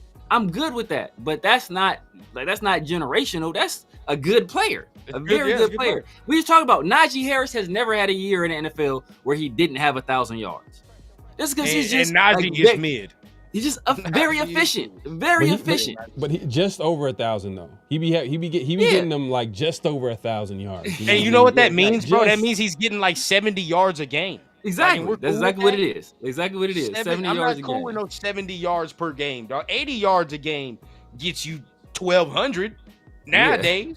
So it's like, what are we And I want that expecting from here? Genty. That's the bare minimum from Genty, bro. I need 1,200 rushing yards, or rushing, 1,600 yeah. all-purpose yards. However you get it, 1,600. If you get 1,500 passing yards and 100 rushing yards, there'll be some concerns. Well, with them, he put up 1,600 Yeah. yards. Or Yeah, I can't. Ain't too much I can say. But I need my 1,600. That's what I with that. need. At least that's the bare minimum. If you at 1,599, I'm on your neck. I am. See, on you your neck. lenient compared to me, Severe. I want my Saquon. Fuck that. Yeah. Saquon had 2,000 all-purpose. You feel As what a I'm rookie. saying? Yeah. On a Giants team that I would venture to say was worse than this team. Probably. You feel? They had Daniel Jones and all the extras, bro. So they're probably a little worse. That the number was No. number two, number two, number 3. Yeah, they probably a little worse. Yeah. So No, my it was a thing bad is, team. if he can have 2,000 yards on that shitty team, and because I said it all the time, that Saquon generational. I don't care what nobody says. Yeah, Saquon for is sure, for generational. sure. If he can have 2,000 on that, why can't Genty have 2,000 on this? Why not? And look, his passing game, I think that's what's gonna open it up for everything, for a lot. I think, and Yeah. I think Marcus kind of alluded to it as well, where we're gonna probably be passing the ball a lot. I think we're gonna try to get him in some There you favorable go. matchups, maybe split him out wide, do some stuff like that, and he'll be able to do his thing. He'll be able to do his thing in the passing game. So I think that's a part of his game you didn't really see at Boise a lot. What was his ability as a receiver, and they've been exploiting it in practice. We've been hearing the reports. We've seen seen the he's tape. nice. He's nice. So I think that's where the people underrated him. And that part of his game, I think in other aspects of terms of him being a home run hitter, they kind of overrated him. Hopefully the two balance out. Like I said, he was still my RB1. Travion didn't have his injury history. Travion probably been my RB1, but Travion was my That's favorite. what scared me, bro. That's what scared me. with Yeah, him. that's what scared me. It scared me a little bit too. But I still had Genty as the top guy. Just that it still comes with just because you're the top guy don't mean there's no concerns there. Well, it's like, bro, all the running backs I think even y'all talked about in the draft. All the running backs we kind of talked about are damn near starting right now or getting like big minutes. You know what I mean? Like you look at the Or Steelers and getting snaps. Caleb Johnson, he's getting big snaps over there. You look at the Broncos, RJ Harvey. We liked RJ Harvey. The motherfucker starting over there right now. Mhm. And you know who Turf love. We got to see him week 2. Omari Hampton. Mhm. He definitely getting. This running back class was like that. You feel what I'm saying? Yeah. I don't know why a lot of people didn't He believe liked that other running back too. He liked that running back from Texas that went to the Cowboys, I think. Oh, Jadon Blue. Yeah, Blue. Jadon Blue. I think He's Jadon playing Blue. too. He's gonna play too. Yeah, he played with the Yeah. Cowboys. I think the Cowboys. yeah, beat bro, them. like Bashaw Tootin went to Jacksonville. I know some people liked him. He be Mhm. that's another thing. Genty be fumbling, man. That's Bashaw Tootin's problem too. Genty got to hold him to that rock. I know he scored that For touchdown. now. He Yeah, scored that I touchdown, will say but he fumbled the rock. But out there being careless. I know his effort play. We seen Derek Carr do that thing, same thing twice. So Hey. you gotta hold on to that thing, man. That's the quickest. I way will to say get this to though, the Severe. dark. You won the battle, bro. We had our Ohio State battle because my dude was on that P Diddy shit. Oh, man. Apparently, yeah. You done won the battle of the Ohio State running backs. Is he going back to the draft? Like he didn't get I signed. don't know did he? what's going on. No, he's not signed at all, bro. I don't know what's going on with him. Dang, he was a second round pick, bro. Cleveland. So Judkins, the whatever criminal case has been dropped. Like they're not. It's right now the NFL's investigating Okay. and so the Browns are in a situation where like they didn't sign a deal, so they're hella like, but it's kind of weird. It's like at the end of the day, you use the second round draft pick on him, so why don't you just go ahead and sign him? Sign So him. you're not. Yeah. So why are you going to allow him to go back to the college and go back into the draft, and then you lost out on a second round pick? Like dumb. sense. It's stupid, bro. That's just dumb. I would. It makes Hey, sense. I know we probably not gonna pick him up, but if we were to pick him up, oh shit, I'm releasing Zamir in a heartbeat. Yeah, I'm releasing for Zamir sure, in a heartbeat. man, in a heartbeat. Ain't That's RB1 and RB2 immediately for the next 5 years. yeah. I don't care if Oh, nobody yeah. tells me, bro. And that's 4 quarters. You got those dudes toting the rock for 4 quarters. Okay, Oh, now yeah. that's a vision, right? Now we got the vision. You feel what I'm saying? That's what it come looks that like. 4th quarter. But yeah, like I said, man, Genty is going to be he gonna be solid. He gonna be solid. Yeah. Like I said, is he gonna be generational? So Ray, he says the generational comments for almost any prospect is draft type. We all know that. I don't view him as generational, quote unquote, nor should we focus on straight line speed with him. It's not his game. But then he goes on to say, can he do it? That's a fair question, and I'm with you. My biggest concern is the offensive line and fumbling. His But see, game, look, I'm not worried about. If you say your biggest concern is the offensive line, then why draft a running back in the 1st round? Actually, that's like if you're concerned about his ability to produce behind this particular offensive line, then maybe you shouldn't have drafted him in the 1st round. There's plenty of running backs in his draft class that were pretty good prospects. So if you have concerns where you don't think you can maximize what he can do with your current offensive line setup, then don't draft him. Do something else, especially since Pete Carroll, he ain't got no time to wait. He ain't got time to wait for a 6th round pick on a practice squad. He needs his money now. So, don't do that. Hey, We've already established the running back determines the ceiling of your running game. Yes. The line determines the floor. So if you think the floor got holes in it, or you need to retile that motherfucker, or whatever you need to do, then maybe you should not waste that valuable of a commodity on a running back in the deepest running back class that we've seen in several decades. And a generational thing, that is not true, because I've seen some generational guys. Kelvin Johnson, generational. You can look at Kelvin Johnson, his game, his measurables, time, speed, workout, all that. Generational. Same thing with Adrian Peterson. Same thing with Saquon. Like, these guys are generational. You can see it day one. People say generational prospects don't duck workouts. If you generate a generational athlete, you don't avoid workouts. Real quick, Rock he says we have to define generational to meet those standards. So what is generational from, I guess, to make it simple so everybody could follow along, is like from a production standpoint. What's Production? Production. Or production. the look. It's the look of it, bro. It's like what is I know it's the look, but like just so people could like could paint a picture in their head, like what Saquon did. So what is generational? What's the minimum? What's the minimum of generational? As Rookie far as season, yardage first year- in him, he's So- got so- to, bro. He's got to get 2,000, bro. I'm sorry. He's got to get 2,000. Is Bowers generational to you? Brock Oh, yeah. Bowers. Okay. Brock Bowers beat records that ain't been beat in 60 years. And Okay. he's the current record holder for the most receptions in one season for the Raiders. So So he passes the eye test, plus he did it from a production standpoint. Yes. Now, Right. So most likely, if you do it from a production standpoint and generational, most likely you're going to pass the eye test. Most likely. Most likely. Most There's a high chance. So let's talk about the production real quick. So what is it going to look like from a production standpoint, generational, for a running back, their first year in the league? To be generational? To be consider generational. generational? Like if you consider generational, I need that. I need that damn near 2,000. And I'm not talking about all purpose either. You got, if we're talking about generational, right? And we're talking about you one of them ones. I'm not gonna say you got to do exactly what Saquon did, but you got to do damn near what that is. If we're talking about that, you know what I'm saying? Like in year one, you coming in here and you on the track to get 2,000 rushing. Now we like, okay, 1,800. I'm gonna throw something out. Okay, 1,800, 1,800 yards. Is that Rushing? generational to you? Rushing. No, just all purpose. Because you said you said Saquon. You said Saquon did all purpose was 2,000, right? 2,000. Yeah. So 1,800 all purpose for Genty is not generational for you. It's like my minimum for him being worthy of a first round pick is 1,600. Minimum for him to prove, all right. I mean, I'm cool with going I first mean, it's round. good, but nah, it's not. Generational, yeah, bro. You got to do something that You have to do like, that. Like, you have to get within the your 2000. first 3 years. You got to do something that, like, and maybe it's unfair to do it to say as a rookie. Within your first 3 years, you got to do something that ain't never been done before. You got to do something or damn near close. Like Saquon led the league in all-purpose yards as a rookie.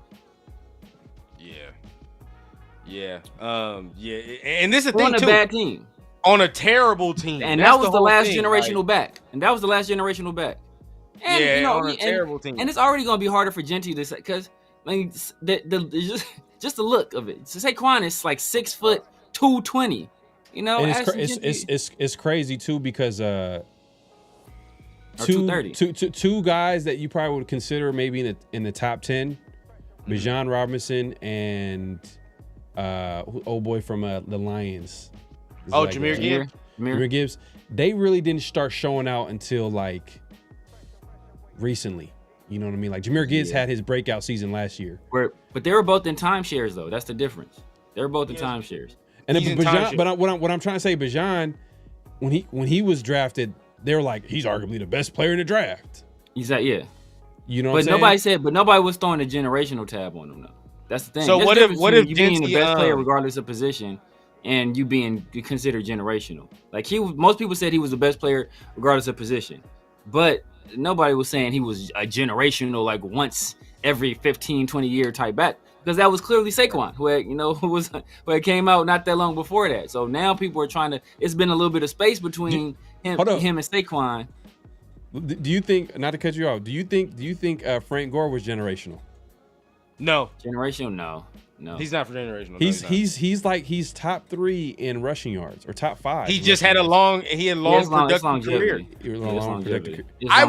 I didn't watch him. I'll be cool with that. I'll be happy with that. If he has a long crazy, productive though. career, I'll be cool with that, because we've had so many first round busts. It's like, but look, we've had so many first round busts that, like, if you look at our top 10 first round picks of the last 30 years, Sebastian Janikowski's in the top 10. Bro. Yeah. Our fucking kicker is in the top 10. That's how bad we've been in the first round. So, like, if Genty just has a long, productive career and he's like a good player, I wouldn't hate it. I still don't think we got good value. Like, I don't think we got good value out of Sebastian Janikowski. But you know, if he turns out to be a good player, at the end of the day, you just want good players, and that's you know. So let me ask y'all this question: if his first year he had 1,150 yards rushing and 7 tubs, and 4.8, he averaged 4.8 yards a carry. Let's just say that. So he had 1,100 yards, 7 tubs, and I'm gonna add like 400 yards receiving on that. So basically 1,500. Are you happy with that? Sounds like Najee Harris first year in the league.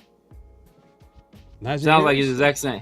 Sounds like Najee Harris is exact. I'm gonna tell you who it is, but I'm just asking the question. Is it? I'm 1,100 rushing yards, and I'm adding some receiving yards onto this because this dude that I'm comparing him to didn't have this much. So I'm gonna guess that Genty would have like about 400 receiving yards, right? So 1,100 rushing yards, 400 receiving yards. We sitting there at the 1,500. How y'all feel on the season? And he has 7 touchdowns, by the way. 7 touchdowns. That 7 touchdowns was kind of. I would prefer closer to double-digit touchdowns. If you were like 10, 11, I'd be like, all right, you know what? I want more yards, but them tugs make up for it. Najee Harris had 1,200 yards rushing and 467 yards receiving. Yeah, the dude I'm comparing him to is not even Najee. It's not even Najee who I'm comparing him to. But would you take that, Pharaoh? Damn, 1,100 yards rushing. Because the way I look at Najee is like kind of like, you know. That's my point, though. That's my point. That's what I be telling people, bro. He's like a borderline starter. He's a borderline starter. And Najee had 10 tuds. He had, between his rushing and receiving, he had like 10 or 11 touchdowns. But he averaged rushing. He averaged 3.9 yards attempt. Yes, and his attempts was ass. That's why I added this dude that we comparing. He had 4.8. He averaged 4.8. The 4.8. I would be. How many? That is nice. How many? Yeah, no, that's good. That means like when you in there, you getting yours. But what I'm saying is, and it's he's in a top offense. Top running game, top offense. I wouldn't say that. I would not say that. I'd want more than that. I think it got to be more context. It got to be more context. I want more touchdowns than that. I want more touchdowns than that. I'm not hating on the yardage. Like I said, my minimum is 1,600. He's almost there, but I need more touch than that. I need like 10. This dude, I'm comparing him to, that's Josh Jacobs' first year. That is Josh Jacobs' first year. Josh Jacobs' first year, he had 1,100 yards and 7 tubs. Now, Josh can't really catch the ball like that. He not no receiving back like that. But Genty, you would say around, you know what I mean, 500 yards, maybe if you add that on. But this the thing though, right? Like, think about Jacobs' first year. I mean, like it was okay. It wasn't bad. You know what I mean? It wasn't bad. But did you say something like that was generational his first year? Nah. Well, there you go. You know what I'm saying? Like, if he gives us some shit like that, then there we go. He was good. He was really good. He was really good. He was really good. But no, part of the reason why he was good is because we had gone so long. Like the year before, we had like Doug Martin as a starter. Yeah, it was bad. It was bad. It was like we was excited. It was we got us one. No, it was a while since we've had a good running back for sure. Yeah. So, but I remember his first game, I think. Because before that, like I guess you could say Murray. Latavius Murray. Latavius Murray was real. He was real. He was good, but he wasn't like special. Cool. He was good. He was good. He was Najee Harris to me. He was like Najee Harris. Yeah. Borderline starter. Like Najee Harris is a borderline starter. Round dude, right? Like Latavius was a late round dude. Yeah, so then you can add that on to be like, that's more impressive. More impressive. See, that's for all the people that don't care about 6th-round picks. Murray was a 6th-round pick. There you go. There you go. That's more impressive than Najee being a 1st-round pick. We can find starting running backs in the 6th round. Wow. Hey, ain't that something? Nah, you do not want Najee. I don't like Najee at all, man. Look, I'm with you, man. I don't think he's all that great. Well, the moral of the story, y'all, hey, look, the Raiders are going to be interesting. They're going to be a team to watch every Sunday because we're going to be trying to figure out this team, including the offense. I think that's where, like, the intrigue is, especially with Ashton Genty, Chip Kelly running the show, Geno Smith. You know what I mean? Like, before we get out of here, run down, like, I know we didn't really get in too much into, like, the final 53. What were your thoughts? Were there any surprises or anything like that from the 53? We didn't keep Andre Carter. I wanted to keep Andre Carter. That would have been nice. I'm glad Greedy Vance stayed. So that was it right there. I feel like we all done talked Kenny Pickett to death. It don't make no goddamn sense. So, I mean, we're here. It's crazy, bro. I say it on Twitter, and then people try to like tell you how you feel. I'm like, bro, in my lifetime, in my lifetime, we've invested in Jamarcus Russell, right? That happened. But at the end of the day, bro, since that, we have had PTSD in drafting a quarterback and actually investing in one. You sold us that bullshit on Cam Miller. We knew it wasn't true. You know what I mean? Tom Brady wanted to do this with him and all that. No, that's not the long-term answer. But for right now, I'll say Geno is. I'm hoping that Geno has his Rich Gannon moment. That's what I'm hoping. That Geno have the Rich Gannon moment. Because if he does, we'll build to something. We're gonna be able to do some things. Which I don't see why anybody would be worried about Geno. Honestly, he played pretty good in the preseason.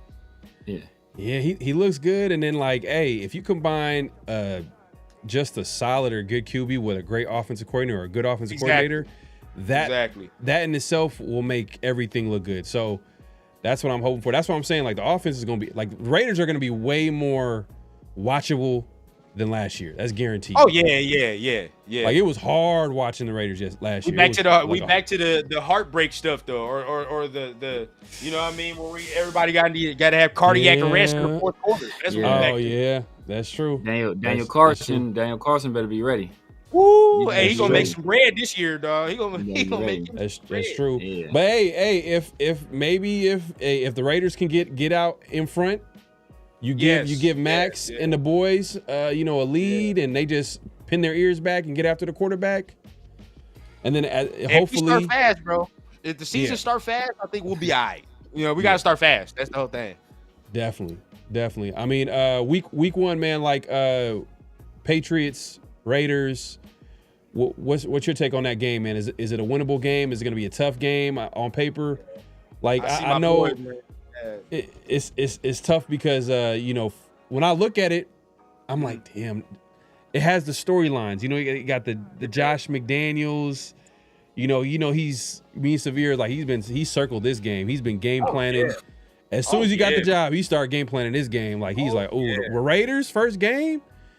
And then you got the Travion Hendersons. You got the, that's a personal storyline. That's a personal storyline for some people. You know what I mean? But and then there's a guy that was linked to the Raiders, that head coach. Vrabel. Vrabel. You know what I mean? That was a guy that was like, I think some people might say like, hey, he might have came to the Raiders, but he was trying to bring Josh with him, and maybe that wasn't a good fit for him, but it is what it is. But my point is that do you think that's going to be a game where the Raiders can come out with a W? I do think so. I know there's some people that are sweating a little bit. I do kind of sweat about Travion Henderson because the way Josh McDaniels can scheme it up. We can talk shit all we want, but as far as the offensive coordinator, he is like that. So the way he can scheme it up, he can easily get Travion Henderson on Landon Roberts or Devin White, and we know what time it is after that. So after that, you know what I mean? He can easily do that. That does worry me. But what does not worry me is the fact that they newly acquired first-round pick. First game is against Max Crosby.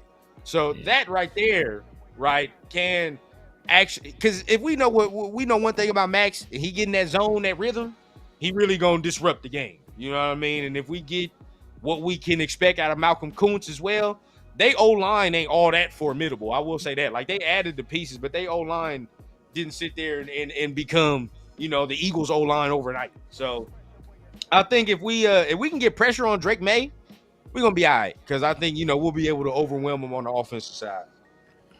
Yeah.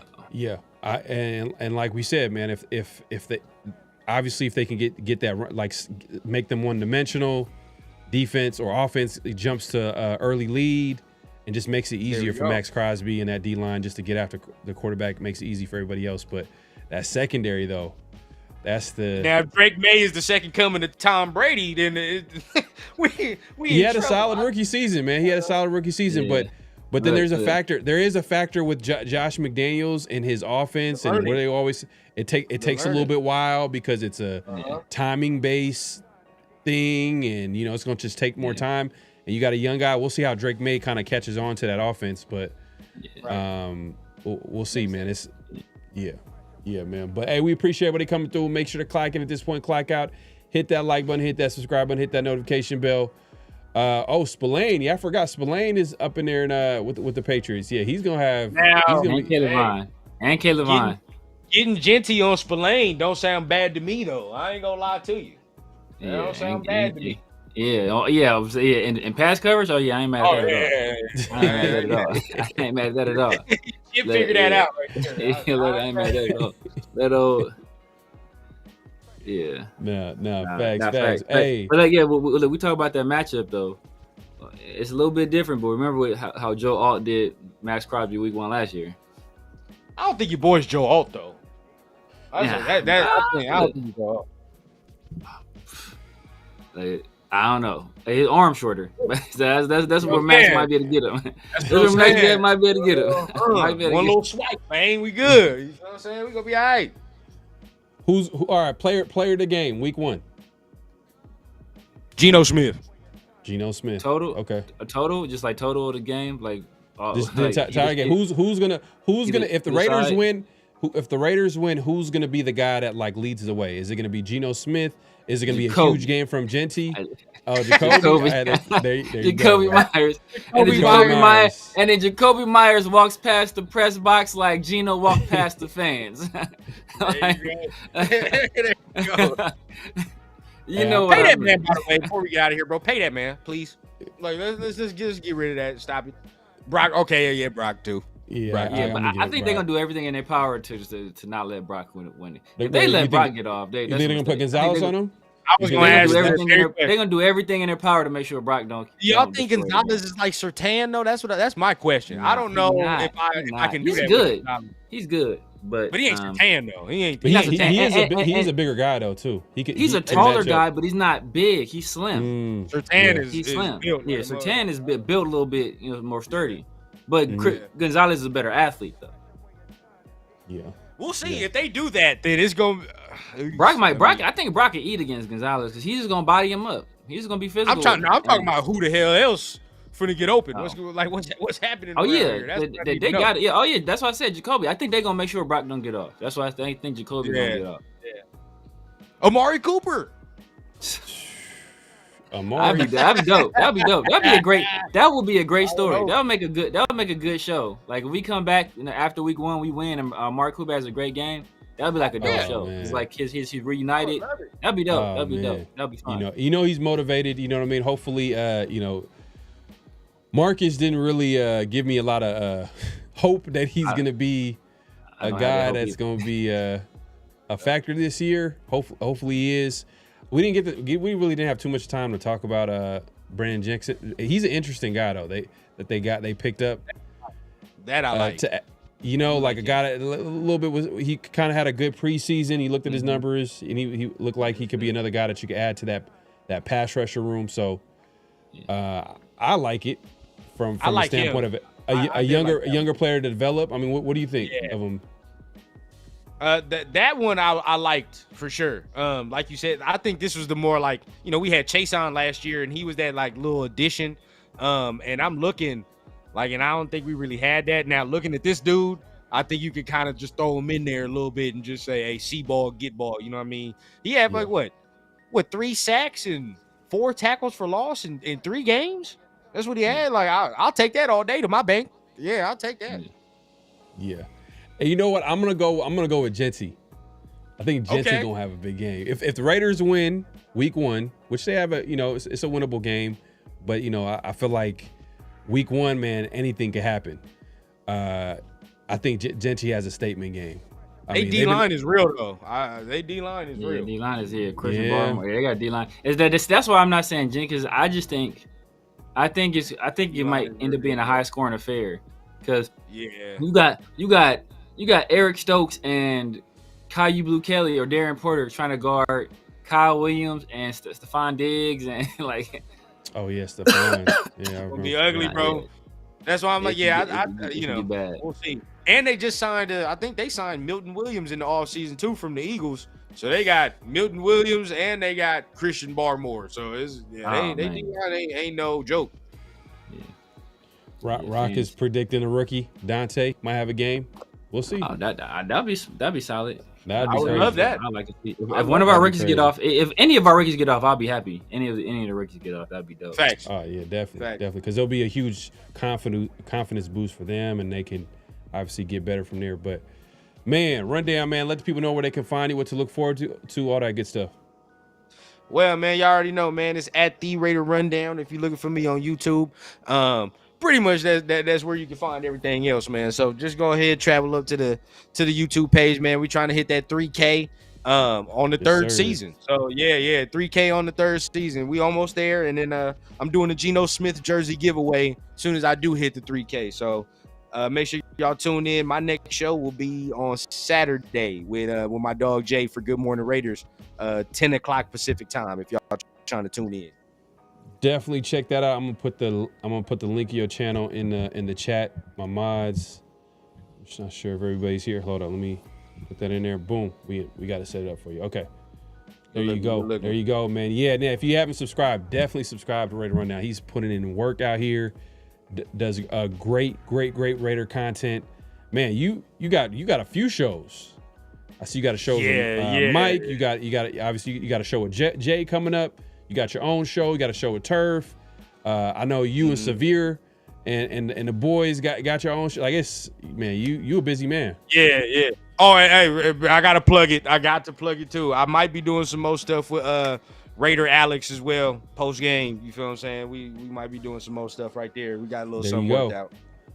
Definitely check them out. Severe, man. Let the people know where they can find you, what to look forward to, all that good stuff. You guys know what it is, man. The Severe Raider here on YouTube, IG, Snapchat, TikTok, X, Twitch, Kick, everywhere. The Severe Raider here around the Shield, man. Thursday nights with my guy PharoahNFL, man. We got some pretty exciting stuff lined up. So make sure y'all tap in, man. We're gonna be doing some interesting content coming up. You know, switching it up a little bit. So make sure you lock in. Obviously, Tuesday night the 50-50 show with Pharaoh as well. Sundays and Wednesdays, I'm with my guys, Chris from Protect the Shield and 805 Raider in the Raider War Room. You know, we go over film usually one of those days. So if you guys looking to see the actual performance behind some of the numbers, sometimes people will be out here telling y'all, trying to sell y'all a story, sell y'all a narrative, tell y'all somebody played better than they did, or somebody's on the verge of a breakout. And when you actually look at the film, you know, the film tells a different story. As they say, the eye in the sky don't lie. So make sure y'all tap in with your boy. And like I said before, at the Severe Raider on IG, send me those clips. I'm waiting for them. Send me those clips. All right, man. Hey, yeah, obviously yours truly, PharoahNFL. You find me all over social media. Like Severe said, man, we do a weekly shows, 50-50 next week on Tuesday, Around the Shield every Thursday. Make sure to have a guest. That's our goal, have a guest every Thursday. So definitely be on the lookout for that. Obviously, new content, be on the lookout. Make sure to hit that notification bell. And give us a follow on Around the Shield on X and on IG for the latest and greatest with the Raiders and all that good stuff, and clips of the shows and all that good stuff. So definitely give us a follow there. We're trying to grow that, build that up. And yeah, man, we appreciate everybody pulling up, man. Just on the way out, man, just clock out, hit that like button, hit that subscribe button. We're going live on both our channels, me and Severe, and obviously Raider Rundown. You see his links in the chat. Definitely head over and subscribe to my guy. Any last thoughts before we head out, man? Hey, let's just get a dub next week, man. You get a dub, I think we can all come out here and just feel good. I just want to get a dub. Tremendous weight off our shoulders, man. If we lose, I tell you this. Genty better play better than Travion. That's all. Genty better. Even if we lose, I'ma still be mad. But if Genty ball out, I'm like, all right, cool. A little bit of a little weight off my shoulder. But if Travion plays better than y'all would never hear the end of it. I will talk about that one. Travion can do nothing else the entire year. Y'all will never hear the end of that one game. That's hilarious, man. Hey, man, we'll see y'all soon, man. We'll see y'all next week. Yes, sir. Peace. Hello? You play to win the game. You don't play to just play it.